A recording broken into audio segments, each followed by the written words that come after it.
Hello guys, welcome back to my channel. ಎಲ್ಲರೂ ನಿನ್ನೆ vote ಮಾಡಿದ್ರಾ? ಆದಷ್ಟು ವೋಟ್ ಮಾಡಿದ್ರಾ? ಬಿಗ್ ಬಾಸ್ ನೋಡಿದ್ರಾ? ಗಿಲ್ಲಿಗೆ ಆದಷ್ಟು ವೋಟ್ ಮಾಡಿದ್ದೀರಾ? ಇನ್ನೊಂದು ಸ್ವಲ್ಪದರಲ್ಲಿ ಕೆಲವೇ ಗಂಟೆಗಳಲ್ಲಿ ಅನೌನ್ಸ್ಮೆಂಟ್ಗೆ ವೆಯ್ಟ್ ಮಾಡ್ತಾ ಇದ್ದೀರಾ ಅಂತ ನನಗೆ ಗೊತ್ತು. ಯಾಕಂದರೆ ಅಬ್ಬರ ನೋಡಿದರೆ ಗೊತ್ತಾಗಲ್ವಾ? ನಿಮ್ಮೆಲ್ಲರ ಪ್ರೀತಿಯ ಬೆಂಬಲ 37 ಕೋಟಿ ವೋಟನ್ನು ತಗೊಂಡು ಹೋಗೋದು ಅಂತ ಹೇಳಿದ್ರೆ ಅಂತಿಂಥ ಮಾತಲ್ಲ ಗೈಸ್. ಅದ್ರ ಜೊತೆಗೆ ನಿಮ್ಮೆಲ್ಲರ ಪ್ರೀತಿ ಅಭಿಮಾನ ನಮ್ಮಂಥ ಕಂಟೆಂಟ್ ಕ್ರಿಯೇಟರ್ಗೆ ಇನ್ಸ್ಪಿರೇಷನ್ ಆಗಿತ್ತು. ನಾವು ಕೂಡ ನಿಮ್ಮ ಪ್ರೀತಿನ ಆಲಿಂಗನದ ಮೂಲಕ ಸ್ವಾಗತ ಮಾಡಿ ನಮ್ಮ ನೆಚ್ಚಿನವರಿಗೆ ನಾವು ವೋಟ್ ಮಾಡಿದ್ದೀವಿ, ಸಪೋರ್ಟ್ ಮಾಡಿದ್ದೀವಿ. ಅದಕ್ಕೆಲ್ಲ ನಿಮಗೆ ಥ್ಯಾಂಕ್ಸ್ ಹೇಳೋಕ್ಕೆ ಕೆಲವೇ ಗಂಟೆಗಳು ಬಾಕಿ ಇದೆ. ಇನ್ನೊಂದು ವಿಡಿಯೋ ಮೂಲಕ ಭರ್ಜರಿಯಾಗಿ ನಿಮಗೆ ಥ್ಯಾಂಕ್ಸ್ ಹೇಳ್ತೀನಿ. ಅದಕ್ಕೂ ಮುಂಚೆ ತುಂಬ ಥ್ಯಾಂಕ್ಸ್. ಇಲ್ಲಿವರೆಗೆ ನಿಮ್ಮೆಲ್ಲರ ಅಭಿಮಾನ ಕಲರ್ಸ್ ಕನ್ನಡನ, ಅದರಲ್ಲೂ ಬಿಗ್ ಬಾಸ್ ಅಂತ ರಿಯಾಲಿಟಿ ಶೋನ ಈ ಮಟ್ಟಿಗೆ ತಗೊಬಂದು ನಿಲ್ಲಿಸಿದೆ. ಅದಕ್ಕೆ ಮೇಯ್ನ್ ರೀಸನ್ ಅಭಿಮಾನಿಗಳಾದ ನೀವೆಲ್ಲರೂ ಗಿಲ್ಲಿ ಮೇಲಿಟ್ಟಿರೋ ಪ್ರೀತಿ, ಪ್ರೇಮ, ನಂಬಿಕೆ, ವಿಶ್ವಾಸ, ಸಪೋರ್ಟ್ ಆಯಿತಾ. ಎಂತೆಂಥ ಮಾತುಗಳು, ಅಪಮಾನಗಳು, ಅವಹೇಳನಗಳ ಮಧ್ಯದಲ್ಲೂ ಯಾರಿಗೂ ಜಗ್ಗದೆ ಕುಗ್ಗದೆ ಮುಂದೆ ಬಂದು ಸಪೋರ್ಟ್ ಮಾಡಿಕೊಂಡೇ ಬಂದ್ರಿ. ನಮ್ಮಂಥವ್ರಿಗೂ ಕೂಡ ಪ್ರೋತ್ಸಾಹ ಕೊಡ್ತಾ ಬಂದ್ರಿ. ಅದು ಇವತ್ತು ಕಲರ್ಸ್ ಕನ್ನಡನ ಈ ಮಟ್ಟಿಗೆ ತಗೊಬಂದು ನಿಲ್ಲಿಸ್ತು. ಅದ್ರ ಜೊತೆಗೆ ನಮ್ಮ ಮಂಡ್ಯದ ಹುಲಿ ಗಿಲ್ಲಿ ಗೆಲ್ಲೋದ್ರಲ್ಲಿ ಸಂಶಯನೇ ಬೇಡ. ಆಲ್ರೆಡಿ ಕನ್ನಡಿಗರ ಮನಸ್ಸನ್ನು ಗೆದ್ದಾಯಿತು. ಸಂಜೆ 6 ಗಂಟೆಗೆ ಕಪ್ಪಿಡಿಯೋದೊಂದೇ ಬಾಕಿ. ನಿಮ್ಮೆಲ್ಲರ ಥರ ನಾನು ಕೂಡ ತುಂಬ ಎಕ್ಸೈಟ್ಮೆಂಟಲ್ಲಿ ಕಾಯ್ತಾ ಇದ್ದೀನಿ. ಆ ಭಗವಂತನಿಗೆ ನಾನು ಇಲ್ಲಿಂದನೇ ಬೇಡ್ಕೊತಾ ಇದ್ದೀನಿ. ಅವರವರಿಗೆ ಅವರವರ ಕಂಟೆಸ್ಟೆಂಟ್ಸ್ಗಳ ಮೇಲೆ ಅಭಿಮಾನ, ನನಗೆ ಗಿಲ್ಲಿ ಮೇಲೆ ತುಂಬ ಪ್ರೀತಿ ಅಭಿಮಾನ. ಅದು ಸ್ಟಾರ್ಟಿಂಗಿಂದ ನಿಮಗೆ ಗೊತ್ತಿದೆ. ನಾನು ಗಿಲ್ಲಿ ವಿನ್ ಆಗಲಿ ಅಂತಲೇ ನಾನು ಭಗವಂತನಿಗೆ ಕೇಳ್ಕೊತೀನಿ ಗಾಯ್ಸ್. ಬೆಳಗ್ಗೆ ಕೂಡ ದೇವರ ಪೂಜೆ ಮಾಡಿ ನಾನು ಕೇಳ್ಕೊಂಡಿದ್ದೀನಿ. ಓಕೆ, ವೆಯ್ಟ್ ಮಾಡೋದ್ರ ಜೊತೆಗೆ ನನ್ನ ಜೀವನದ ಕತೆ, ವ್ಯತೆ, ಕಣ್ಣೀರು, ದುಃಖ, ದುಮ್ಮಾನಗಳು ನಿನ್ನೆ ನಾನು ವಿಡಿಯೋದಲ್ಲಿ ಅರ್ಧಕ್ಕೆ ಹೇಳಿ ನಿಲ್ಲಿಸಿದೆ. ಆ ಕತೆನ ಕೇಳಿ ಎಷ್ಟೋ ಜನ ತುಂಬ ಚೆನ್ನಾಗಿ ಕಣ್ಣೀರು ತರಿಸೋ ಥರ ಮೆಸೇಜ್ ಮಾಡಿದ್ದೀರ, ಕಮೆಂಟ್ ಮಾಡಿದ್ದೀರ, ನನ್ನ ಬಗ್ಗೆ ತುಂಬ ಹೊಗಳಿ ಕಮೆಂಟಲ್ಲಿ ತಿಳಿಸಿದ್ದೀರ. ನನಗಂತೂ ಹೃದಯ ತುಂಬಿ ಬಂತು ಗಾಯ್ಸ್, ನಿಜವಾಗಿ ಹೃದಯ ತುಂಬಿ ಬಂತು. ಆ ಮುಂದುವರೆದ ಮಾತನ್ನು ಈ ವಿಡಿಯೋ ಮೂಲಕ ಮುಂದುವರ್ಸೋಣ. With your permission guys. ಖಂಡಿತ ನಾನು ನಿಮ್ಮನ್ನೆಲ್ಲ ಇಲ್ಲಿ ಇಟ್ಕೊಂಡಿದ್ದೀನಿ. ನೀವು ನಿಮ್ಮ ಕಮೆಂಟಲ್ಲೇ ಗೊತ್ತಾಯಿತು, ಮೇಡಮ್ ಕಂಟಿನ್ಯೂ ಮಾಡಿ, ನಿಮ್ಮ ಬಗ್ಗೆ ಹೇಳ್ಕೊಳ್ಳಿ ಅಂತ ಹೇಳ್ತಾನೇ ಇದ್ರಿ. ಹಾಗೆ ನಿನ್ನೆ ನಿಂತು ಹೋದ ನನ್ನ ವಿಡಿಯೋ ಈ ಲಾಗ್ ಮೂಲಕ ಕಂಟಿನ್ಯೂ ಆಗುತ್ತೆ ಗೈಸ್. ನಾನು ಎಲ್ಲಿಗೆ ನಿಲ್ಲಿಸಿದ್ದೆ ಅಂತ ಗೊತ್ತಲ್ವಾ? ನಾನು ಸ್ಕೂಲಿಗೆ ಹೋಗಿ ಸ್ಕೂಲು ನನ್ನ ಮಗಳು ಓದ್ತಾ ಇದ್ದಂಥ ಕ್ರಿಶ್ಚಿಯನ್ ಕಾನ್ವೆಂಟ್. ನಾನು ಅಲ್ಲಿಗೆ ಹೋಗ್ತೀನಿ. ನನ್ನ ಮಗಳಿಗೆ ಇನ್ನೊಂದು 2 ಮಂತ್ 3 ಮಂತ್ ಮ್ಯಾಕ್ಸಿಮಮ್ ಬ್ಯಾಲೆನ್ಸ್ ಇರುತ್ತೆ ಕ್ಲಾಸು. ನಾನು ಅದೊಂದು ಹೇಳೋದು ಬಿಟ್ಟೆ. ಯಾರೋ ಸಾರಿ, ಕಂಟಿನ್ಯೂ ಮಾಡ್ತೇನೆ. ಅದಕ್ಕೂ ಮುಂಚೆ ಒಬ್ಬರು ಕಮೆಂಟ್ ಮಾಡಿದ್ದೀರಾ, ಮೇಡಮ್ ನಿಮ್ಮ ಡೇಟ್ ಆಫ್ ಬರ್ತ್ ಯಾಕೆ ನೀವು ಮರ್ತ್ಕೊಂಡಿದ್ದೀರಾ, ಹೇಳಿಬಿಡಿ ಅಂತ. ನಾನು ಮರ್ತ್ಕೊಂಡಿಲ್ಲ ಗೈಸ್. ನನ್ನ ಡೇಟ್ ಆಫ್ ಬರ್ತ್ ಬಂದು 6/2 6ನೇ ತಾರೀಕು 2ನೇ ತಿಂಗಳು ಫೆಬ್ರವರಿ 1983. ನಾನು ನಿಮ್ಮಲ್ಲಿ ಮರೆಮಾಚೋದೇನಿಲ್ಲ. ನನ್ನ ಮದುವೆ ಆಗಿದ್ದು 2001 ಮಾರ್ಚ್ 23. ನನ್ನ ಮಗಳು ಹುಟ್ಟಿದ್ದು 2002 ಆಗಸ್ಟ್ 18. ನನ್ನ ಮಗಳ ಹೆಸರು ಸೃಷ್ಟಿ ರಾಜ್ ಅವರ ಅಪ್ಪನ ಹೆಸರು. ಆಯಿತಾ? ಇಷ್ಟೇ ಸಾಕಾಯ್ತಾ? ಓಕೆ, ಗೊತ್ತಾಯ್ತಾ? ನಾನಂತೂ ಮುಚ್ಚುಮರೆ ಇಲ್ಲ, ಫಿಲ್ಟರ್ ಇಲ್ಲ ಅಂತ ನಿಮಗೆ ಗೊತ್ತು. ಖುಷಿ ಆಯ್ತಾ ಗಾಯ್ಸ್ ಹೇಳಿದ್ದು? ಯಾರೋ ಕೇಳಿದ್ದೀರಲ್ಲ, ರವಿ ಬೆಳಗೆರೆ ಅವರು ಯಾವುದೋ ಒಂದು ಅವರ ಬರವಣಿಗೆಲೆ ಹೇಳ್ತಾರಂತೆ, ನಿಮ್ಮ ಡೇಟ್ ಆಫ್ ಬರ್ತನ್ನೇ ಮರ್ತ್ಕೊಂಡ್ಬಿಡ್ತೀರಲ್ಲ ಯಾಕೆ ಅಂತ. ಅದನ್ನು ಮೆನ್ಷನ್ ಮಾಡಿ ನನಗೆ ಕಮೆಂಟ್ ಮಾಡಿದ್ದಾರೆ. ಅವರ ಡೌಟನ್ನು ನಾನು ಕ್ಲಿಯರ್ ಮಾಡಿದ್ದೀನಿ ಬ್ರೋ. ಹ್ಯಾಪಿ. ಹಾಗೆ ಗೈಸ್, ಓಕೆ, ನೆಕ್ಸ್ಟ್ ಮಂತೇ ನನ್ನ ಬರ್ಡೇ Feb 6 ಬಂತು. ನನ್ನ ಮಗಳು, ನಾನಂತೂ ಮಾಡ್ಕೊಳ್ಳಲ್ಲ, ನನ್ನ ಬರ್ಡೇ ನಾನು ಮಾಡ್ಕೊಳಕ್ಕಾಗತ್ತಾ? ಅದೆಲ್ಲ ನನ್ನ ಮಗಳು ಈಗ ಬುದ್ಧಿ ಬಂದಿದೆ. 2002 ಹುಟ್ಟಿದವಳು ಅಂದರೆ ಏಜ್ ಎಷ್ಟು ಅಂತ ನಿಮಗೆ ಗೊತ್ತಿರುತ್ತೆ. ಅದರಲ್ಲೂ ನನ್ನ ಮಗಳು ಈಗ ವರ್ಕ್ ಮಾಡ್ತಿದ್ದಾಳೆ. 7-8 ಮಂತಿಂದ ಒಳ್ಳೆ ಕಂಪನಿಯಲ್ಲಿ ನನ್ನ ಮಗಳು ಜಾಬ್ ಮಾಡ್ತಿದ್ದಾಳೆ. ಅದರಲ್ಲೂ ನನ್ನ ಮಗಳು ಮಾಡಿದ್ದು ಗ್ಲೋಬಲೈಸ್ಡ್ CMA ಮಾಡಿಸಿದ್ದು ನಾನು, ಆಯಿತಾ? CAಯಲ್ಲೇ ಗ್ಲೋಬಲೈಸ್ಡ್ ಮಾಡಿಸಿದ್ದು ನಾನು. ಈಗ ವರ್ಕ್ ಮಾಡ್ತಿದ್ದಾಳೆ ನನ್ನ ಮಗಳು. ಪುಟ್ಟ ಮಗಳಲ್ಲ, ನನಗೆ 22-23 ವರ್ಷದ ಮಗಳಿದ್ದಾಳೆ ನನಗೆ. ಅಷ್ಟು ದೊಡ್ಡ ಮಗಳ ಅಮ್ಮ ನಾನು. ಓಕೆ ಗೈಸ್, ಹಾಗೆ ನನ್ನ ಮಗಳಿಗಾಗ 5th ಸ್ಟ್ಯಾಂಡರ್ಡ್ ಅನ್ಕೋತೀನಿ. ನಾನಾಗ ಸ್ಕೂಲಿಗೆ ಹೋಗಬೇಕಾದ ಸನ್ನಿವೇಶ ಬರುತ್ತೆ ಕಾನ್ವೆಂಟ್ಗೆ. ನಂದೊಂದು ಆಸೆ ಏನು ಗೊತ್ತಾ, ನಾನು ಹೀಗೆ ಓದಿದೆ ಕಾನ್ವೆಂಟಲ್ಲಿ, ಕ್ರಿಶ್ಚಿಯನ್ ಇನ್ಸ್ಟಿಟ್ಯೂಷನಲ್ಲಿ ಓದೋದು ಅಂದರೆ ಏನೋ ಒಂದು ಗ್ರೇಟು ನಮ್ಮ ಕಾಲದಲ್ಲಿ. ಅಲ್ಲಿ ಒಂದೇ ಒಂದು ಕಾನ್ವೆಂಟ್ ಇತ್ತು ನಮ್ಮ ಊರಲ್ಲಿ, ಸೇಕ್ರೆಡ್ ಹಾರ್ಟ್ ಕಾನ್ವೆಂಟ್ ಅಂತ, ಇಂಗ್ಲೀಷ್ ಮೀಡಿಯಮ್ಮು. ಅಲ್ಲಿ ಹೋಗೋ ತುಂಬ ರಿಚ್ ಪರ್ಸನ್ ಅಂತವ್ರು ಮಾತ್ರ ಅಲ್ಲಿ ಹೋಗ್ತಾ ಇದ್ದಿದ್ದು. ನಾನು ಸ್ಕೂಲಿಗೆ ಹೋಗುವಾಗ ಅದನ್ನು ನೋಡ್ತಾ ಇದ್ದೆ, ಅವರು ಯೂನಿಫಾರ್ಮ್ ನೋಡೋದು, ಅವ್ರು ಮಾತಾಡೋ ಸ್ಟೈಲ್ ನೋಡಿ. ನಮಗೆ ಇಂಗ್ಲೀಷ್ ಅಂದ್ರೇ ಗೊತ್ತಿಲ್ಲ, ಏನು ಗೊತ್ತಿಲ್ಲ ಅಲ್ವಾ? ಹಾಗೆ ಆಗ ನೋಡುವಾಗ ನನಗೆ ಆಸೆ ಆಗ್ತಾಯಿತ್ತು. ಆ ಆಸೆ ನನ್ನ ಮಗಳ ಮೂಲಕ ನನಗೆ ಈಡೇರಿಸ್ಕೊಂಡೆ. ಫ್ರೀ ನರ್ಸರಿಯಿಂದ ಕೂಡ ನನ್ನ ಮಗಳು ಡಿಗ್ರಿ ಕಂಪ್ಲೀಟ್ ಮಾಡಿದ್ದು ಕೂಡ CMI ಇನ್ಸ್ಟಿಟ್ಯೂಷನ್ನಲ್ಲಿ, ಆಯಿತಾ? ಕಾನ್ವೆಂಟಲ್ಲೇ ಓದಿದ್ದು ಅವಳು. ಮತ್ತು PU ಡಿಗ್ರಿ ಎಲ್ಲ ನನ್ನ ಮಗಳು ಕ್ರೈಸ್ಟ್ ಕಾಲೇಜ್ ಓದಿದ್ದು ಗಾಯ್ಸ್, ಬ್ಯಾಂಗ್ಳೂರಲ್ಲೇ ಓದಿದ್ದು ನನ್ನ ಮಗಳು. ಇಷ್ಟು ಸಾಕು ಅಂದ್ಕೊತೀನಿ. ಓಕೆ ಗಾಯ್ಸ್, ಮತ್ತೆ ಅದೇ ಹೇಳಿದೆ ಅಲ್ಲ, ನಾನು ನಿನ್ನೆ ವಿಡಿಯೋ ಕಂಟಿನ್ಯೂ ಮಾಡ್ತಾ ಇರೋದು ಇದು. ಏನು ಅಂತ ಹೇಳಿದ್ರೆ, ನನ್ನ ಹಸ್ಬೆಂಡು, ನಾನು ಆಲ್ರೆಡಿ ಸಪ್ರೇಟ್ ಇದ್ದೆ, ಬ್ಯಾಂಗ್ಳೂರಲ್ಲಿ ವರ್ಕ್ ಮಾಡ್ಕೊಂಡಿದ್ದೆ ಅಂತ ನಿಮ್ಗೆ ಹೇಳಿದ್ನಲ್ಲ. ಹಾಗೆ ನಾನು ಅಲ್ಲಿಂದ ಸೀದಾ ಸ್ಕೂಲಿಂದ ಫೋನ್ ಬರುತ್ತೆ ನನಗೆ. ಫೋನ್ ಬಂದಾಗ ನಾನು ಅಲ್ಲಿ ಒಬ್ಬರು ಫಾದರ್ ನನಗೆ ಕಾಲ್ ಮಾಡ್ತಾರೆ. ಆಗ ನಾನೊಂದು ವೀಕ್ ಬಿಟ್ಟು ಬರ್ತೇನೆ ಫಾದರ್ ಅಂತ ಹೇಳ್ತೇನೆ. ಅದಕ್ಕೂ ಮುಂಚೆ ನನ್ನ ಮಗಳು ನನಗೆ ಫೋನ್ ಮಾಡಿಸಿರ್ತಾಳೆ, ಆಯಿತಾ? ನಮ್ಮ ಮನೆಯಲ್ಲೆಲ್ಲ ಫೋನ್ ಇರಲಿಲ್ಲ ಆಗ. ಪಕ್ಕದ ಮನೆಯಲ್ಲಿ ಫೋನೆಲ್ಲ ಇಸ್ಕೊಂಡು, ಅಮ್ಮನ ಹತ್ರ ಒಂದು ಚಿಕ್ಕ ಫೋನ್ ಇತ್ತು, ಕರೆಕ್ಟ್, ಸಾರಿ ಇತ್ತು ಅನಿಸುತ್ತೆ. ಆಗ ನನ್ನ ಮಗಳು ಈವ್ನಿಂಗ್ ಫೋನ್ ಮಾಡ್ತಾಳೆ, ನನ್ನ ಡ್ಯಾಡಿ ಬಂದಿದ್ದರು. ನಾನು ಅದನ್ನ ನಿನ್ನೆ ವೀಡಿಯೋನಲ್ಲಿ ಹೇಳಿದ್ದೀನಿ, ನನಗೆ ಭಯ ಆಗ್ತಾಯಿದೆ ಮಮ್ಮಿ, ನನಗೆ ಹೆದರಿಸ್ತಾರೆ, ಫ್ರೆಂಡ್ಸ್ ಎಲ್ಲ ನನ್ನೊಟ್ಟಿಗೆ ಸೇರಬೇಡ ಅಂತಾರೆ, ನನಗೆ ಭಯ ಆಯಿತು. ಅಷ್ಟರಲ್ಲಿ ಫಾದರ್ ಬಂದಾಗ ನನ್ನ ಕಳಿಸಿ ಅಂದಾಗ ನಾನು ಹೋಗಿ ಫಾದರ್ನ ಗಟ್ಟಿ ತಬ್ಕೊಂಡು ಅವ್ರ ಬೆನ್ನಿಂದೆ ನಿಂತೆ ಅಂತ ಹೇಳಿದ್ಲು.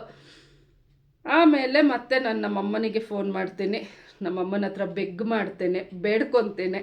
ಏನಂತ ಹೇಳಿದ್ರೆ, ಅಮ್ಮ ಪ್ಲೀಸ್ ನಾಳೆ ಕಾನ್ವೆಂಟ್ಗೆ ಹೋಗು, ಫಾದರ್ ಹತ್ರ ಮಾತಾಡು, ಹೀಗೆ ಹೇಳು, ನಿನಗೆ ಹೇಳೋಕ್ಕೇನಾದರೂ ಆಗಿಲ್ಲ ಅಂದರೂ ಅವರ ನಂಬರ್ ತೊಗೊಬಾ ಅಮ್ಮ, ನಾನು ಮಾತಾಡ್ತೀನಿ ಅಂತ. ಅದೇ ಪ್ರಕಾರ ನೆಕ್ಸ್ಟ್ ಡೇ ನಮ್ಮಮ್ಮ ಕಾನ್ವೆಂಟಿಗೆ ಹೋಗ್ತಾರೆ, ಫಾದರ್ನ ಮೀಟ್ ಮಾಡ್ತಾರೆ, ಅಲ್ಪ ಸ್ವಲ್ಪ ಅವ್ರ ಹತ್ರ ಮಾತಾಡ್ತಾರೆ. ಆಮೇಲೆ ನಾನು ಕೂಡ ಅವ್ರನ್ನ ನೋಡಿರಲ್ಲ ಫಾದರ್ನ, ಯಾಕಂತ ಹೇಳಿದ್ರೆ ನಾನು ನನ್ನ ಮಗಳನ್ನ ಅಲ್ಲಿ ಬಿಟ್ಟು ನಾನು ಇಲ್ಲಿ ಬರುವಾಗ ಬೇರೆ ಫಾದರ್ ಇದ್ದರು. ಮತ್ತು ಆಗ ಚೇಂಜ್ ಆಗಿ ಇವರಿದ್ದಿದ್ದಾಗ ನನಗೆ ಇವ್ರದ್ದು ಪರಿಚಯ ಇರಲಿಲ್ಲ. ಆಗ ಫೋನ್ ನಂಬರ್ ಕೊಡ್ತಾರೆ ಫಾದರು. ನಮ್ಮಮ್ಮ ಬಂದುಬಿಟ್ಟು ನೆಕ್ಸ್ಟ್ ಡೇ ನನಗೆ ಕೊಡ್ತಾರೆ ಆ ಫೋನ್ ನಂಬರ್. ನನ್ನ ಮಗಳು ಮಾತಾಡಬೇಕಂತೆ ಅಂತ ಹೇಳ್ತಾರಂತೆ. ಓಕೆ ತಗೊಳ್ಳಿ, ಈ ಟೈಮಲ್ಲಿ ನಾನು ಫ್ರೀ ಇರ್ತೀನಿ, ಮಾಡ್ಬೋದು ಅಂತ ಹೇಳ್ತಾರೆ. ನಮ್ಮಮ್ಮ ಅಲ್ಪ ಸ್ವಲ್ಪ ಹೇಳಿದ್ರು, ಪೂರ್ತಿ ಹೇಳಿಲ್ಲ. ಆಮೇಲೆ ನಾನು ಫಾದರ್ಗೆ ಫೋನ್ ಮಾಡ್ತೇನೆ, ನಾನು ಸೃಷ್ಟಿ ಅಮ್ಮ ಅಂತ ಹೇಳ್ತೇನೆ. ಅವರು ಓಕೆ ಮೇಡಮ್ ಅಂತ ಹೇಳಿಬಿಟ್ಟು ನಾನು ಅಪಾಯಿಂಟ್ಮೆಂಟ್ ತಗೋತೀನಿ, ನಾನು ಇಂಥ ದಿನ ಬರ್ತೀನಿ ಫಾದರ್, ಪ್ಲೀಸ್ ಯಾರು ಬಂದರೂ ದಯವಿಟ್ಟು ನನ್ನ ಮಗಳನ್ನು ಕಳಿಸ್ಬೇಡಿ. ನಂದು ಅದು ಸ್ಟೋರಿ ಬೇರೆ ಇದೆ, ನನಗೆ ಫೋನಲ್ಲಿ ಮಾತಾಡೋಕ್ಕಾಗಲ್ಲ, ನಾನೇ ಬಂದು ಮಾತಾಡ್ತೇನೆ ಅಂತ ಹೇಳ್ತೇನೆ. ಫಾದರ್ ಅದಕ್ಕೆ ಓಕೆ ಅಂತ ಹೇಳ್ತಾರೆ. ಅದರ ಓಕೆ ಅಂತ ಹೇಳ್ತಾರೆ ಗೈಸ್. ಆಯಿತು, ನಾನು ಹೇಗೋ ಇಲ್ಲಿ ಕೆಲಸ ಮಾಡ್ಕೊಂಡಿದ್ದೆ ಅಲ್ಲ, ಅಲ್ಲಿ ಮ್ಯಾನೇಜರ್ ಹತ್ರ ಲೀವ್ ತೊಗೊಂಡು ಲೀವೇ ಇಲ್ಲ. ಗೋಲ್ಡ್ ಪ್ಯಾಲೇಸ್ ಅಂದರೆ ನಿಮಗೆ ಗೊತ್ತಿರುತ್ತೆ, ಮಂತಲ್ಲಿ ಒಂದು 2 ಡೇಸ್ ಲೀವ್ ಇರುತ್ತೆ. ಯಾಕಂದರೆ ಸಾಟರ್ಡೆ ಸಂಡೇ ಕೂಡ ತುಂಬ ಬ್ಯುಸಿ ಇರೋದ್ರಿಂದ, ಮತ್ತು ಹಬ್ಬಗಳು ಹರಿದಿನಗಳಲ್ಲಿ ಕೂಡ ಗೋಲ್ಡ್ ಪ್ಯಾಲೇಸ್ಗಳು ತುಂಬ ರಶ್ ಇರುತ್ತೆ. ಬಿಸ್ನೆಸ್ ಡೇ ಅವೆಲ್ಲ ಆಗಿರೋದ್ರಿಂದ ನಮಗೆ ರಜೆ ಸಿಗಲ್ಲ. ಅಕಸ್ಮಾತ್ ರಜೆ ಲೀವ್ ಏನಾದರೂ ಇದ್ದರೂ ಕೂಡ ನಾನು ಮಾಡ್ತಾ ಇರಲಿಲ್ಲ. ಅದೇ 1 ದಿನ 2 ದಿವಸದ್ದು ಸ್ಯಾಲ್ರಿ ಬೇಕಲ್ಲ ನನಗೆ ಅಂತ ಹೇಳಿಕೊಂಡು ಎಲ್ಲ ಎಷ್ಟು ಸಿಗುತ್ತೆ ಅಷ್ಟನ್ನು ಸೇವಿಂಗ್ಸ್ ಮಾಡೋದು. ನನ್ನ ಪ್ಲ್ಯಾನ್ ಏನಿತ್ತು ಅಂದರೆ ಬ್ಯಾಂಗ್ಳೂರಲ್ಲಿ ಒಂದು ಪುಟ್ಟದಾಗಿ ಒಂದು ಮನೆ ಮಾಡಿಕೊಂಡು ಮಗಳನ್ನ ನನ್ನ ಹತ್ರ ಕರೆಸ್ಕೋಬೇಕು, ಇಲ್ಲಿ ಸ್ಕೂಲಿಗೆ ಹಾಕೋಬೇಕು, ಸಾಕು. ಊರು ಸವಾಸು ಎಲ್ಲರ ಸವಾಸು ಸಾಕು, ನಾನು ಸ್ವತಂತ್ರವಾಗಿ ಬದುಕಬೇಕು ಅನ್ನೋದೊಂದು ನನ್ನ ಆಸೆ ಇರುತ್ತೆ. ಅಂಥದ್ರಲ್ಲಿ ಮ್ಯಾನೇಜರ್ ಹತ್ರ ನಾನು ಲೀವ್ ತೊಗೊಂಡು ನಾನು ಊರಿಗೆ ಬರ್ತೇನೆ. ಊರಿಗೆ ಬಂದರೆ ಹೇಗೆ ಗೊತ್ತಾ, ಇದು ನಂಬ್ತಿರೋ ಬಿಡ್ತಿರೋ ನನಗೆ ಗೊತ್ತಿಲ್ಲ, ಇದು ನಂಬಲೇಬೇಕಾದ ವಿಷಯ. ಊರಿಗೆ ಬರ್ತೀನಿ. ಬ್ಯಾಂಗ್ಳೂರಿಂದ ನಾನು ಡ್ಯೂಟಿ ಮುಗಿಸ್ಬಿಟ್ಟು, ಡ್ಯೂಟಿ ಮುಗಿತಾ ಇದ್ದಿದ್ದು 9 o'clock, ಆದರೂ ನಾನು 6 ಗಂಟೆಗೆ ಕೇಳಿಕೊಂಡು 6 ಗಂಟೆ ಈವ್ನಿಂಗ್ ಬಸ್ ಹತ್ತಿ ನಾನು ಇಲ್ಲಿ ಬರುವಾಗ ಟ್ರಾಫಿಕ್ಕು ಎಲ್ಲ ಕಳ್ಕೊಂಡು ಎಲ್ಲ ಬರುವ 6 ಗಂಟೆ ಅಲ್ಲ 6ಕ್ಕೆ ಕೇಳ್ಕೊಬಂದು ಮನೆಯಿಂದ ಬಸ್ಸು ಒಂದು 8 ಗಂಟೆ ಏನೋ ಸ್ಟಾರ್ಟ್ ಆಗುತ್ತೆ. ನಾನೆಲ್ಲ ಬಟ್ಟೆ ಗಿಟ್ಟೆ ತೊಗೊಂಡು ಬಸ್ ಹತ್ತದೇನೆ ಬಸ್ ಸ್ಟಾಪಿಗೆ ನಮ್ಮೂರಿಗೆ ಬಂದು ನಾನು ಇಳಿದಾಗ ನೈಟು 3 ಗಂಟೆ ಆಗಿರುತ್ತೆ. ನಾನು ಬರೋ ವಿಷಯ ನನ್ನ ಮಗಳಿಗೆ ಗೊತ್ತು, ನನ್ನ ಅಮ್ಮನಿಗೆ ಗೊತ್ತು, ಎಲ್ಲರಿಗೂ ಗೊತ್ತು. ನಮ್ಮದೊಂದು ಸಣ್ಣ ವಿಲೇಜು. ರಾತ್ರಿ ನಾಯಿಗಳು ಬಿಟ್ಟರೆ ಯಾರೂ ಆ ಟೈಮಲ್ಲಿ ಓಡಾಡಲ್ಲ. ಅದು ಬಿಟ್ಟರೆ ದೆವ್ವಗಳು ಇದೆ ಅಂದರೆ ಅವು ಓಡಾಡ್ಬೋದು ಅಷ್ಟೇ. ಬಸ್ಸಲ್ಲಿ ನಾನು ಇಳಿಸ್ತಾರೆ, ಬಸ್ ಹೋಗುತ್ತೆ, ನಾನಲ್ಲಿ ಬಂದು ನಿಲ್ತೇನೆ, ಯಾರೂ ಇಲ್ಲ. ಒಂದು 7, 8, 10 ನಾಯಿಗಳು ಅಲ್ಲಿ ಇಲ್ಲಿ ಮಲ್ಕೊಂಡಿರ್ತವೆ ರೋಡಲ್ಲಿ. ನನ್ನ ಮಗಳು ಇಷ್ಟೊತ್ತಿಗೆ ಬಸ್ಸಿಗೆ ಬರ್ತಾ ಇದ್ದಾಳೆ, ನಾವು ಅವನ್ನ ಮನೆಗೆ ಕರ್ಕೊಂಡು ಹೋಗಬೇಕು. ಹೇಗಪ್ಪ ಬರ್ತಾಳೆ ಅನ್ನೋ ಕಾಯೋರು ಯಾರೂ ಇರಲಿಲ್ಲ. ನಾನು ಮುಂಚೆನೇ ಹೇಳೋ ಹಾಗೆ ತಮ್ಮನಿಗೂ ನನಗೂ ಆಗ್ತಾ ಇಲ್ಲ. ತಮ್ಮ ಅವನ ಪಾಡಿಗೆ ಅವನು ಮನೇಲಿ ಮಲಗಿದ್ದಾನೆ, ಮನೇಲಿ ಬೈಕ್ ಇದೆ. ಅಷ್ಟರಲ್ಲಿ ಅವರೆಲ್ಲ ಸ್ವಲ್ಪ ಇಂಪ್ರೂವ್ ಆಗಿದ್ದರು. ಮನೇಲಿ ಅಪ್ಪ ಇದ್ದಾರೆ, ಅವ್ರಿಗೂ ನನಗೂ ಇದಕ್ಕೂ ಸಂಬಂಧನೇ ಇಲ್ಲ. ನಮಗೆ ನಿದ್ರೆನೇ ಇಂಪಾರ್ಟೆಂಟು. ಅಮ್ಮ ಹೇಳಿ ಪ್ರಯೋಜನ ಇಲ್ಲ. ಅಂಥದ್ರಲ್ಲಿ ನಾನು ಹೇಳಿದ್ದೀನಿ, ಒಂದು ಕಡೆ ಭಯ. ನಾನೇನು ವಯಸ್ಸಾದ ಮುದುಕಿ ಅಲ್ಲ. ಈ ಕಾಲದಲ್ಲಿ ಏನೆಲ್ಲ ನಡೆಯುತ್ತೆ ನಿಮಗೆ ಗೊತ್ತಿದೆ ಗೈಸ್ ಅಲ್ವಾ. ಭಯ ಒಂದು ಕಡೆ, ಯಾರು ಹಿಂದೆಯಿಂದ ಬರ್ತಾರೋ, ಯಾರು ಒಂಥರ ಕೆಟ್ಟದಾಗಿ ಬಿಹೇವ್ ಮಾಡ್ತಾರೋ, ಯಾರು ಏನಾದರೂ ಎಳ್ಕೊಂಡು ಹೋಗ್ಬಿಟ್ರೆ, ಏನಾದರೂ ಮಾಡಿಬಿಟ್ರೆ ಅನ್ನೋ ಭಯ. ಏನು ಮಾಡಲಿ ಅಷ್ಟರಲ್ಲಿ ಒಬ್ಬರು ಅಂಕಲ್ ಇದ್ದಾರೆ, ಮುಸ್ಲಿಂ ಅಂಕಲ್. ಅವ್ರದ್ದು ನಂಬರ್ ನನ್ನ ಹತ್ರ ಇರುತ್ತೆ. ಅವರ ಮಗಳು ಮತ್ತು ನಾನು ಕ್ಲಾಸ್ಮೇಟ್ ಆಗಿರ್ತೇವೆ. ಅವರಿಗೆ ಕಾಲ್ ಮಾಡ್ತೇನೆ. ಎಷ್ಟು ಕಾಲ್ ಮಾಡಿದ್ರು ಪಿಕ್ ಮಾಡಲ್ಲ. ಆ ಟೈಮಲ್ಲಿ ಯಾರು ಎದ್ದಿರ್ತಾರೆ. ನನ್ನ ಅದೃಷ್ಟ. ನನಗೆ ಈಗಲೂ ಅಷ್ಟೇ, ಪೂರ್ತಿ ಬಿದ್ದೋದೇ ಆಗ್ತಾ ಇಲ್ಲ ಅನ್ನುವಾಗ ಟಕ್ ಅಂತ ದೇವ್ರ ಮೇಲೆ ಎತ್ತಿಬಿಡ್ತಾರೆ ಗೈಸ್. ಅದೇ ಥರ ಆಗಲು ಲಾಸ್ಟ್ ಕಾಲು ನನಗೆ ಭಯ, ದುಃಖ, ಬೇಜಾರು. ಆಗ ಕಾಲು ತೆಗಿತಾರೆ. ಅಂಕಲ್ ನಾನು ಹೀಗೆ ಬಸ್ಸಿಗೆ ಬಂದೆ, ಇಷ್ಟೊತ್ತಾಯಿತು, ನಂಗೆ ಭಯ ಆಗ್ತಾ ಇದೆ. ಬಸ್ ಸ್ಟಾಪ್ ಪಕ್ಕನೇ ಅವ್ರ ಮನೆ ಇರುತ್ತೆ. ಪಕ್ಕ ಅಂದರೆ ಸ್ವಲ್ಪ ಹೋಗಬೇಕು. ನನಗೆ ಮನೆಗೆ ಬಿಟ್ಕೊಡಿ ಅಮ್ಮನ ಮನೆಗೆ. ಯಾಕಪ್ಪ ಇಷ್ಟೊತ್ತಿಗೆ ಬಂದೆ, ಅಪ್ಪ ಬಂದಿಲ್ವಾ? ನಾನೇನು ಹೇಳಲ್ಲ.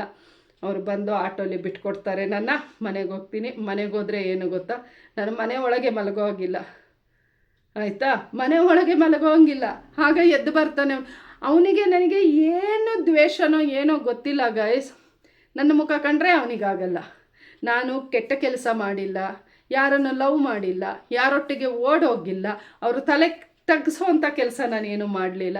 ಆದರೆ ನನ್ನ ಕಂಡ್ರೆ ನಾನು ಅವ್ರ ಮನೆಗೆ ಹೋಗೋದು, ಅಲ್ಲಿ ಇರೋದು, ಊಟ ತಿನ್ನೋದು ಅವನಿಗಿಷ್ಟ ಇಲ್ಲ. ಅವ್ನ ಕಣ್ಣು ಮುಂದೆ ಬರೋದು ಕ್ರೂರದಲ್ಲಿ ಕ್ರೂರಿ. ಆ ಥರ ಲೋಫರ್ಸ್ ಬ್ರದರ್ಸ್ ಇರ್ತಾರೆ ಅಂತ ಹೇಳಿದ್ರೆ ನನಗೆ ನಂಬೋಕ್ಕಾಗಲ್ಲ. ಬ್ಯಾಗ್ ಇಡ್ತೇನೆ, ನನ್ನ ಮಗು ಮಲ್ಕೊಂಡಿರುತ್ತೆ. ಆ ಕಣ್ಣು ಬಿಟ್ಕೊಂಡು ಮಮ್ಮಿ ಬಂದ ಅಂತ ನನ್ನ ತಪ್ಕೊಂಡು ಕಿಸ್ಕೊಡ್ತಾಳೆ. ಬ್ಯಾಗ್ ಇಟ್ಬಿಟ್ಟು ನಮ್ಮ ಮನೆ ಇದು ಅಂದರೆ ಕೂರ್ಗ್ ಕಡೆ ನಿಮಗೆ ಗೊತ್ತಿದೆ, ದೂರ ಮನೆ ಇರುತ್ತೆ. ಆದರೆ ರೋಡ್ ಸೈಡ್ ಇರೋದು ಸ್ವಲ್ಪ ಡಿಸ್ಟೆನ್ಸಲ್ಲಿ ಇರುತ್ತೆ ಮನೆ. ನಮ್ಮ ಮನೆಯಿಂದ ಹಿಂದೆ ಒಂದು ತೋಟ, ಒಂದು 3 ಎಕರೆ ತೋಟ. ಆ ತೋಟ ನನ್ನ ಮಾವನಿಗೆ ಸೇರಿದ್ದು. ಆ ತೋಟದೊಳಗೆ ನನ್ನ ಮಾವ ಮನೆ ಮಾಡ್ತಾ ಇರ್ತಾನೆ. ಮನೆ ಅಂದರೆ ಮೇಲೆ ಹೆಂಚು ಮಾತ್ರ ಹಾಕಿರ್ತಾರೆ, ಬಾಗಿಲಿಲ್ಲ, ಕಿಟಕಿ ಇಲ್ಲ. ಹಾಗಾಗಿ ಗೋಡೆ ನಿಂತಿರುತ್ತೆ, ಪ್ಲಾಸ್ಟರ್ ಆಗಿಲ್ಲ, ಏನಾಗಿಲ್ಲ. ಮಧ್ಯದಲ್ಲೇ ಮರಳು, ಕಲ್ಲು, ಇಟ್ಟಿಗೆ ರಾಶಿ. ಅಲ್ಲೂ ಹೋಗಿ ಒಂದು ಚಾಪೆ ಹಾಕಿ ಒಂದು ದಿಂಬಿಟ್ಟು, ಕರೆಂಟ್ ಇಲ್ಲ, ಏನಿಲ್ಲ. ನಾನಲ್ಲಿ ಮಲಗ್ತೀನಿ. ಬೆಳಗಾಗುತ್ತೆ. ಬೆಳಗಾಗಿ ಇವನು ನನ್ನ ತಮ್ಮ ಎಲ್ಲ ಅವನು ಟಿಂಬರ್ ಕೆಲಸ ಮಾಡೋದು. ಅವನು ಹೋಗ್ತಾನೆ 8-9 ಗಂಟೆಗೆ. ಅವನು ಹೋದ ಮೇಲೆ ನಾನು ಮನೆಗೆ ಎಂಟ್ರಿ ಆಗೋದು. ಇದೇ ಎಷ್ಟೋ ದಿನ ನಡೆದಿದೆ. ಆಮೇಲೆ ಎಲ್ಲ ಆಯಿತು. ಮತ್ತು ಮನೆಗೆ ಹೋಗಿ ಫ್ರೆಶ್ ಅಪ್ ಆಗಿ ಎಲ್ಲ ಆಗಿ ನನ್ನ ಮಗಳಿದ್ದಾಳೆ, ನನಗೆ ಅತಿಗೆಟ್ಟು ಬದುಕು, ನಾನು ಹೋಗಲೇಬೇಕು ಮಗಳಿಗಾಗಿ. ನಾನು ನೆಕ್ಸ್ಟ್ ಡೇ ಸ್ಕೂಲ್ಗೆ ಹೋಗ್ತೀನಿ ಫಾದರ್ನ ಮೀಟ್ ಮಾಡೋಕ್ಕೆ. ನನ್ನ ಜೀವನದಲ್ಲಿ ಅದ್ಭುತವಾದ ವ್ಯಕ್ತಿದು ನನಗೆ ನನ್ನ ಲೈಫಲ್ಲಿ ಫಸ್ಟ್ ದಿನ ನಾನು ಅಂಥ ವ್ಯಕ್ತಿನ ನಾನು ನೋಡಿದ್ದು ನನ್ನ ಲೈಫಲ್ಲಿ ಫಸ್ಟ್ ಡೇ. ಆ ಫಾದರ್ ನನ್ನ ಮಗಳಿಗೆ ಮಾತ್ರ ಗುರು ಅಲ್ಲ, ನನ್ನ ಲೈಫಲ್ಲೂ ಒಬ್ಬ ಮಹಾನ್ ವ್ಯಕ್ತಿ ಆಗಿರ್ತಾರೆ, ನನ್ನ ಗುರು ಆಗಿರ್ತಾರೆ, ನನ್ನ ತಂದೆ ಆಗಿರ್ತಾರೆ, ನನ್ನ ಸ್ನೇಹಿತ ಆಗಿರ್ತಾರೆ, ನನ್ನ ಅಣ್ಣ ಆಗಿರ್ತಾರೆ, ನನ್ನ ತಮ್ಮ ಆಗಿರ್ತಾರೆ, ನನ್ನ ಬಂಧು ಆಗಿರ್ತಾರೆ, ನನ್ನ ಬಳಗ ಆಗಿರ್ತಾರೆ, ನನ್ನ ಅಕ್ಕ ತಂಗಿ ಎಲ್ಲ ಅವರಾಗಿರ್ತಾರೆ ಅಂತ ನನಗೆ ಗೊತ್ತಿರಲ್ಲ. ಸಾರಿ ಗೈಸ್, ಸಾರಿ.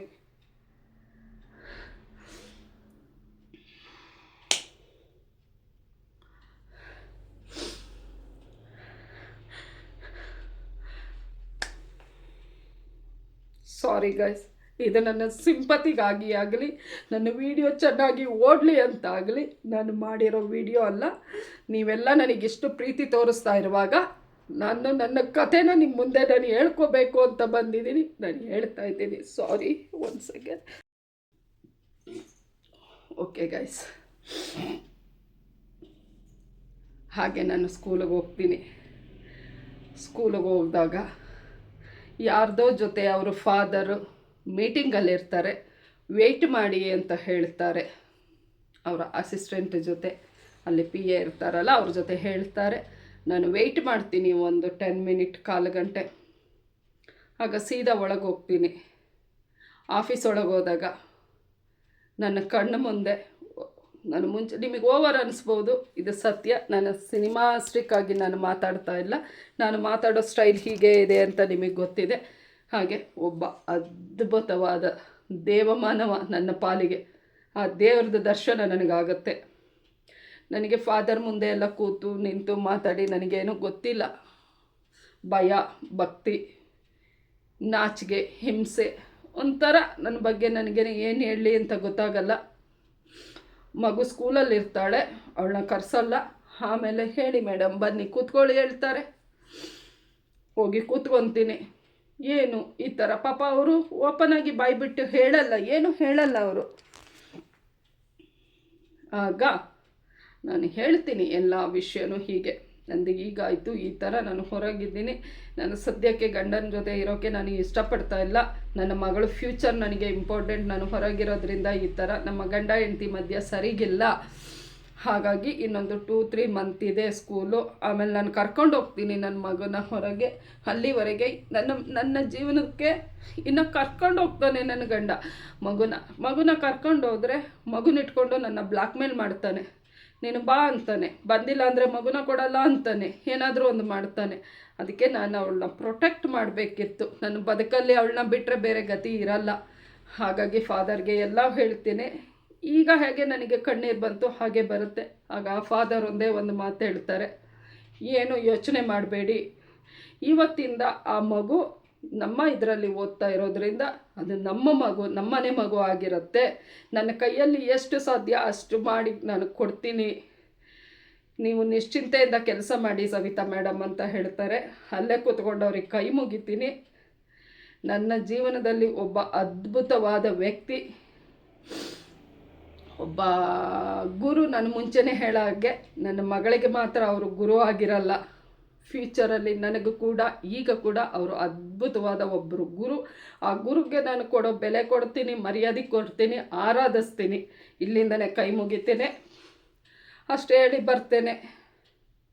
ಅವ್ರಿಗೂ ತುಂಬ ಬೇಜಾರಾಗುತ್ತೆ. ಫಾದರ್ಗಳದ್ದು ಮನಸ್ಸು ಗೊತ್ತಲ್ಲ, ಅವರಿಗೆ ಕೆಟ್ಟದ್ದು ಗೊತ್ತಿಲ್ಲ, ಇದೆಲ್ಲ ಗೊತ್ತಿಲ್ಲ, ಜಗಳ ಗೊತ್ತಿಲ್ಲ, ಕಿತ್ತಾಟ ಗೊತ್ತಿಲ್ಲ, ಏನೋ ಒಂಥರ ಇದರಲ್ಲಿ ಇರೋರು ಪ್ರೇಯರ್ ಮಾಡ್ಕೊಂಡು ಅದು ಮಾಡ್ಕೊಂಡು ಇದು ಮಾಡ್ಕೊಂಡು ಇದೆಲ್ಲ ನಾನು ಹೇಳುವಾಗ ಅವ್ರಿಗೆ ತುಂಬ ಬೇಜಾರಾಗುತ್ತೆ. ಆಗ ಅವ್ರು ಹೇಳ್ತಾರೆ, ಹೀಗೆ ಬಂದಿದ್ರು, ಫುಲ್ಲು ಕುಡ್ಕೊಂಡಿದ್ರು, ಟೈಟಾಗಿದ್ರು, ಆಮೇಲೆ ಈಗ ನನ್ನ ಮಗುನ ಕಳಿಸಿ ಅಂದರು. ಅಷ್ಟರಲ್ಲಿ ಈ ಮಗು ಹೆದರ್ಕೊಂಡು ನನ್ನ ಹಿಂದೆ ಬಂದು ನನ್ನ ತಬ್ಕೊಂಡ್ಲು ಸೊಂಟನ. ನನಗೆ ಅಲ್ಲೇ ಮಿಸ್ ಹೊಡಿತು ಮೇಡಮ್ ಅಂತ. ಅದಕ್ಕೆ ಹೇಳುವಾಗ ನನಗೆ ಹೊಟ್ಟೆ ಕರಳೆಲ್ಲ ಹಿಂಡು ಬರುತ್ತೆ ಗೈಸ್. ಅಳಕ್ಕೆ ಸ್ಟಾರ್ಟ್ ಮಾಡಿದಾಗ ಅವರು ನನಗೆ ಸಮಾಧಾನ ಮಾಡ್ತಾರೆ. ಏನಿದ್ರು ನನಗೆ ಫೋನ್ ಮಾಡಿ, ನಾನು ಅಕಸ್ಮಾತ್ ಬ್ಯುಸಿ ಇದ್ದರೆ ನಾನು ಫೋನ್ ಪಿಕ್ ಮಾಡಿಲ್ಲ ಅಂತ ಹೇಳಿದ್ರೆ ನಾನು ನೋಡ್ತೇನೆ, ಮತ್ತೆ ಮಾಡ್ತೇನೆ. ಈ ಕಡೆಯಿಂದ ಏನೂ ತೊಂದರೆ ಆಗಲ್ಲ.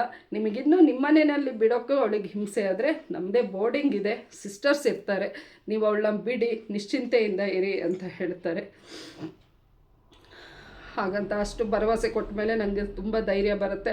ಮತ್ತೆ ಹೇಳ್ತಾರೆ, ನೀವು ಕಷ್ಟ ನನಗೆ ಅರ್ಥ ಆಗುತ್ತೆ ಮ್ಯಾಮ್, ನೀವು ಫೀಸದೆಲ್ಲ ತಲೆ ಕೆಡಿಸ್ಕೋಬೇಡಿ, ತುಂಬ ಟ್ಯಾಲೆಂಟ್ ಇದ್ದಾಳೆ ಹುಡುಗಿ, ನಮ್ಮ ಇದರಿಂದ ಈಗ ಫೀಸ್ ಇಷ್ಟು ಅಂತ ಇರುತ್ತಲ್ವ, ಇಷ್ಟು ಅಂತ ಇದ್ದ ಮೇಲೆ ಆ ಫೀಸಲ್ಲಿ ಆದಷ್ಟು ಕಮ್ಮಿ ಮಾಡಿಸಿ, ನನ್ನಕ್ಕಿಂತ ಮೇಲಿರೋರು ಇದ್ದಾರೆ ನಮ್ಮ ಇನ್ಸ್ಟಿಟ್ಯೂಷನ್ ಕಡೆಯಿಂದ, ಅವಳಿಗೆ ಆದಷ್ಟು ಕಮ್ಮಿ ಮಾಡಿ, ಕಮ್ಮಿ ಫೀಸಲ್ಲಿ ಅವಳು ಎಲ್ಲಿವರೆಗೆ ಓದ್ತಾಳೆ ಅಲ್ಲಿವರೆಗೆ ನಮ್ಮ ನೀವು ಕಾಂಟ್ಯಾಕ್ಟಲ್ಲಿ ಇದ್ದರೆ ನಾವು ಮಾಡಿಸ್ಕೊಡ್ತೇವೆ ಅಂತ ಹೇಳ್ತಾರೆ. ಆವತ್ತೇ ನಾನು ಡಿಸೈಡ್ ಮಾಡ್ತೀನಿ ನನ್ನ ಮಗಳನ್ನು ಈ ಕ್ರಿಶ್ಚಿಯನ್ ಇನ್ಸ್ಟಿಟ್ಯೂಷನ್, CMI ಇನ್ಸ್ಟಿಟ್ಯೂಷನ್, ಈ ಕಾನ್ವೆಂಟ್ ಸ್ಕೂಲ್ ಬಿಟ್ಟು ನಾನು ಎಲ್ಲೂ ಹೊರಗೆ ಹಾಕಬಾರ್ದು ಅಂತ ಅನ್ಕೋತೀನಿ.